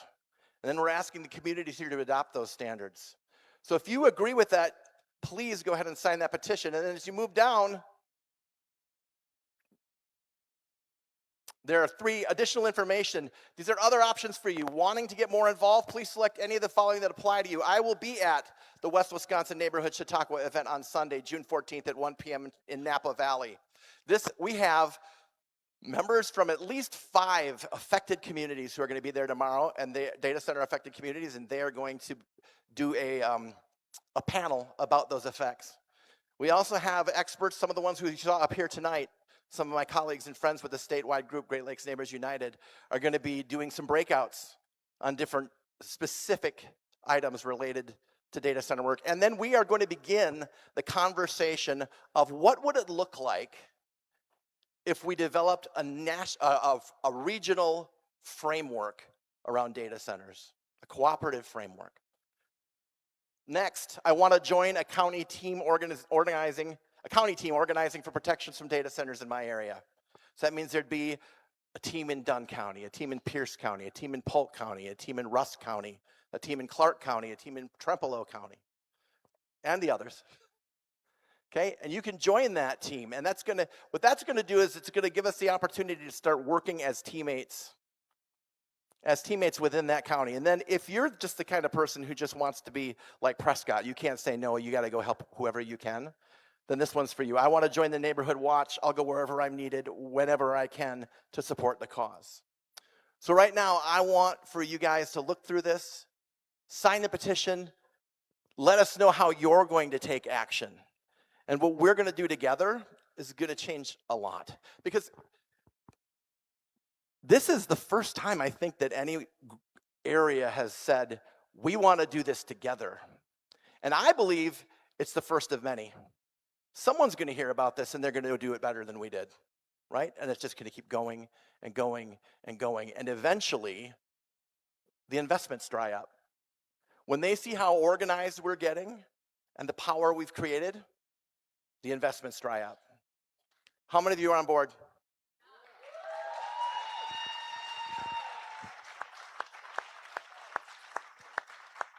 Yep. Do you have anything you'd like to add? Yeah, no, I mean, scan that QR code, and if you guys can help in any way, just do it, that would be super great. That's all I had to add right there. Charlie, think about this, folks. This man has really just spent himself.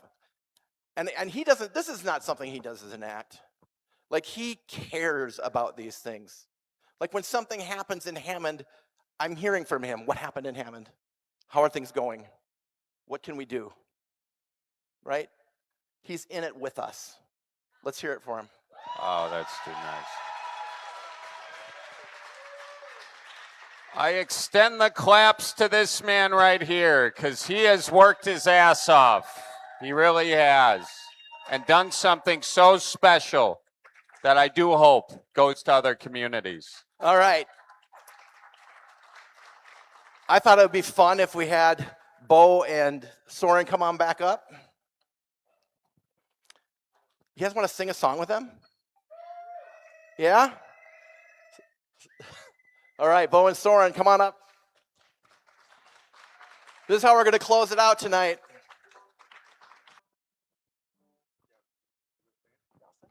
I'll sing with you guys. Or are you singing by yourself? No, I'm not singing by myself, Blaine. I'm going to try and follow along with these guys so you can't hear my voice, I do comedy mostly.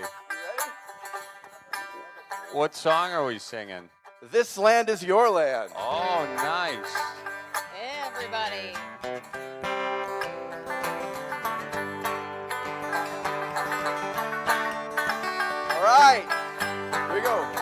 This land is your land, this land is my land.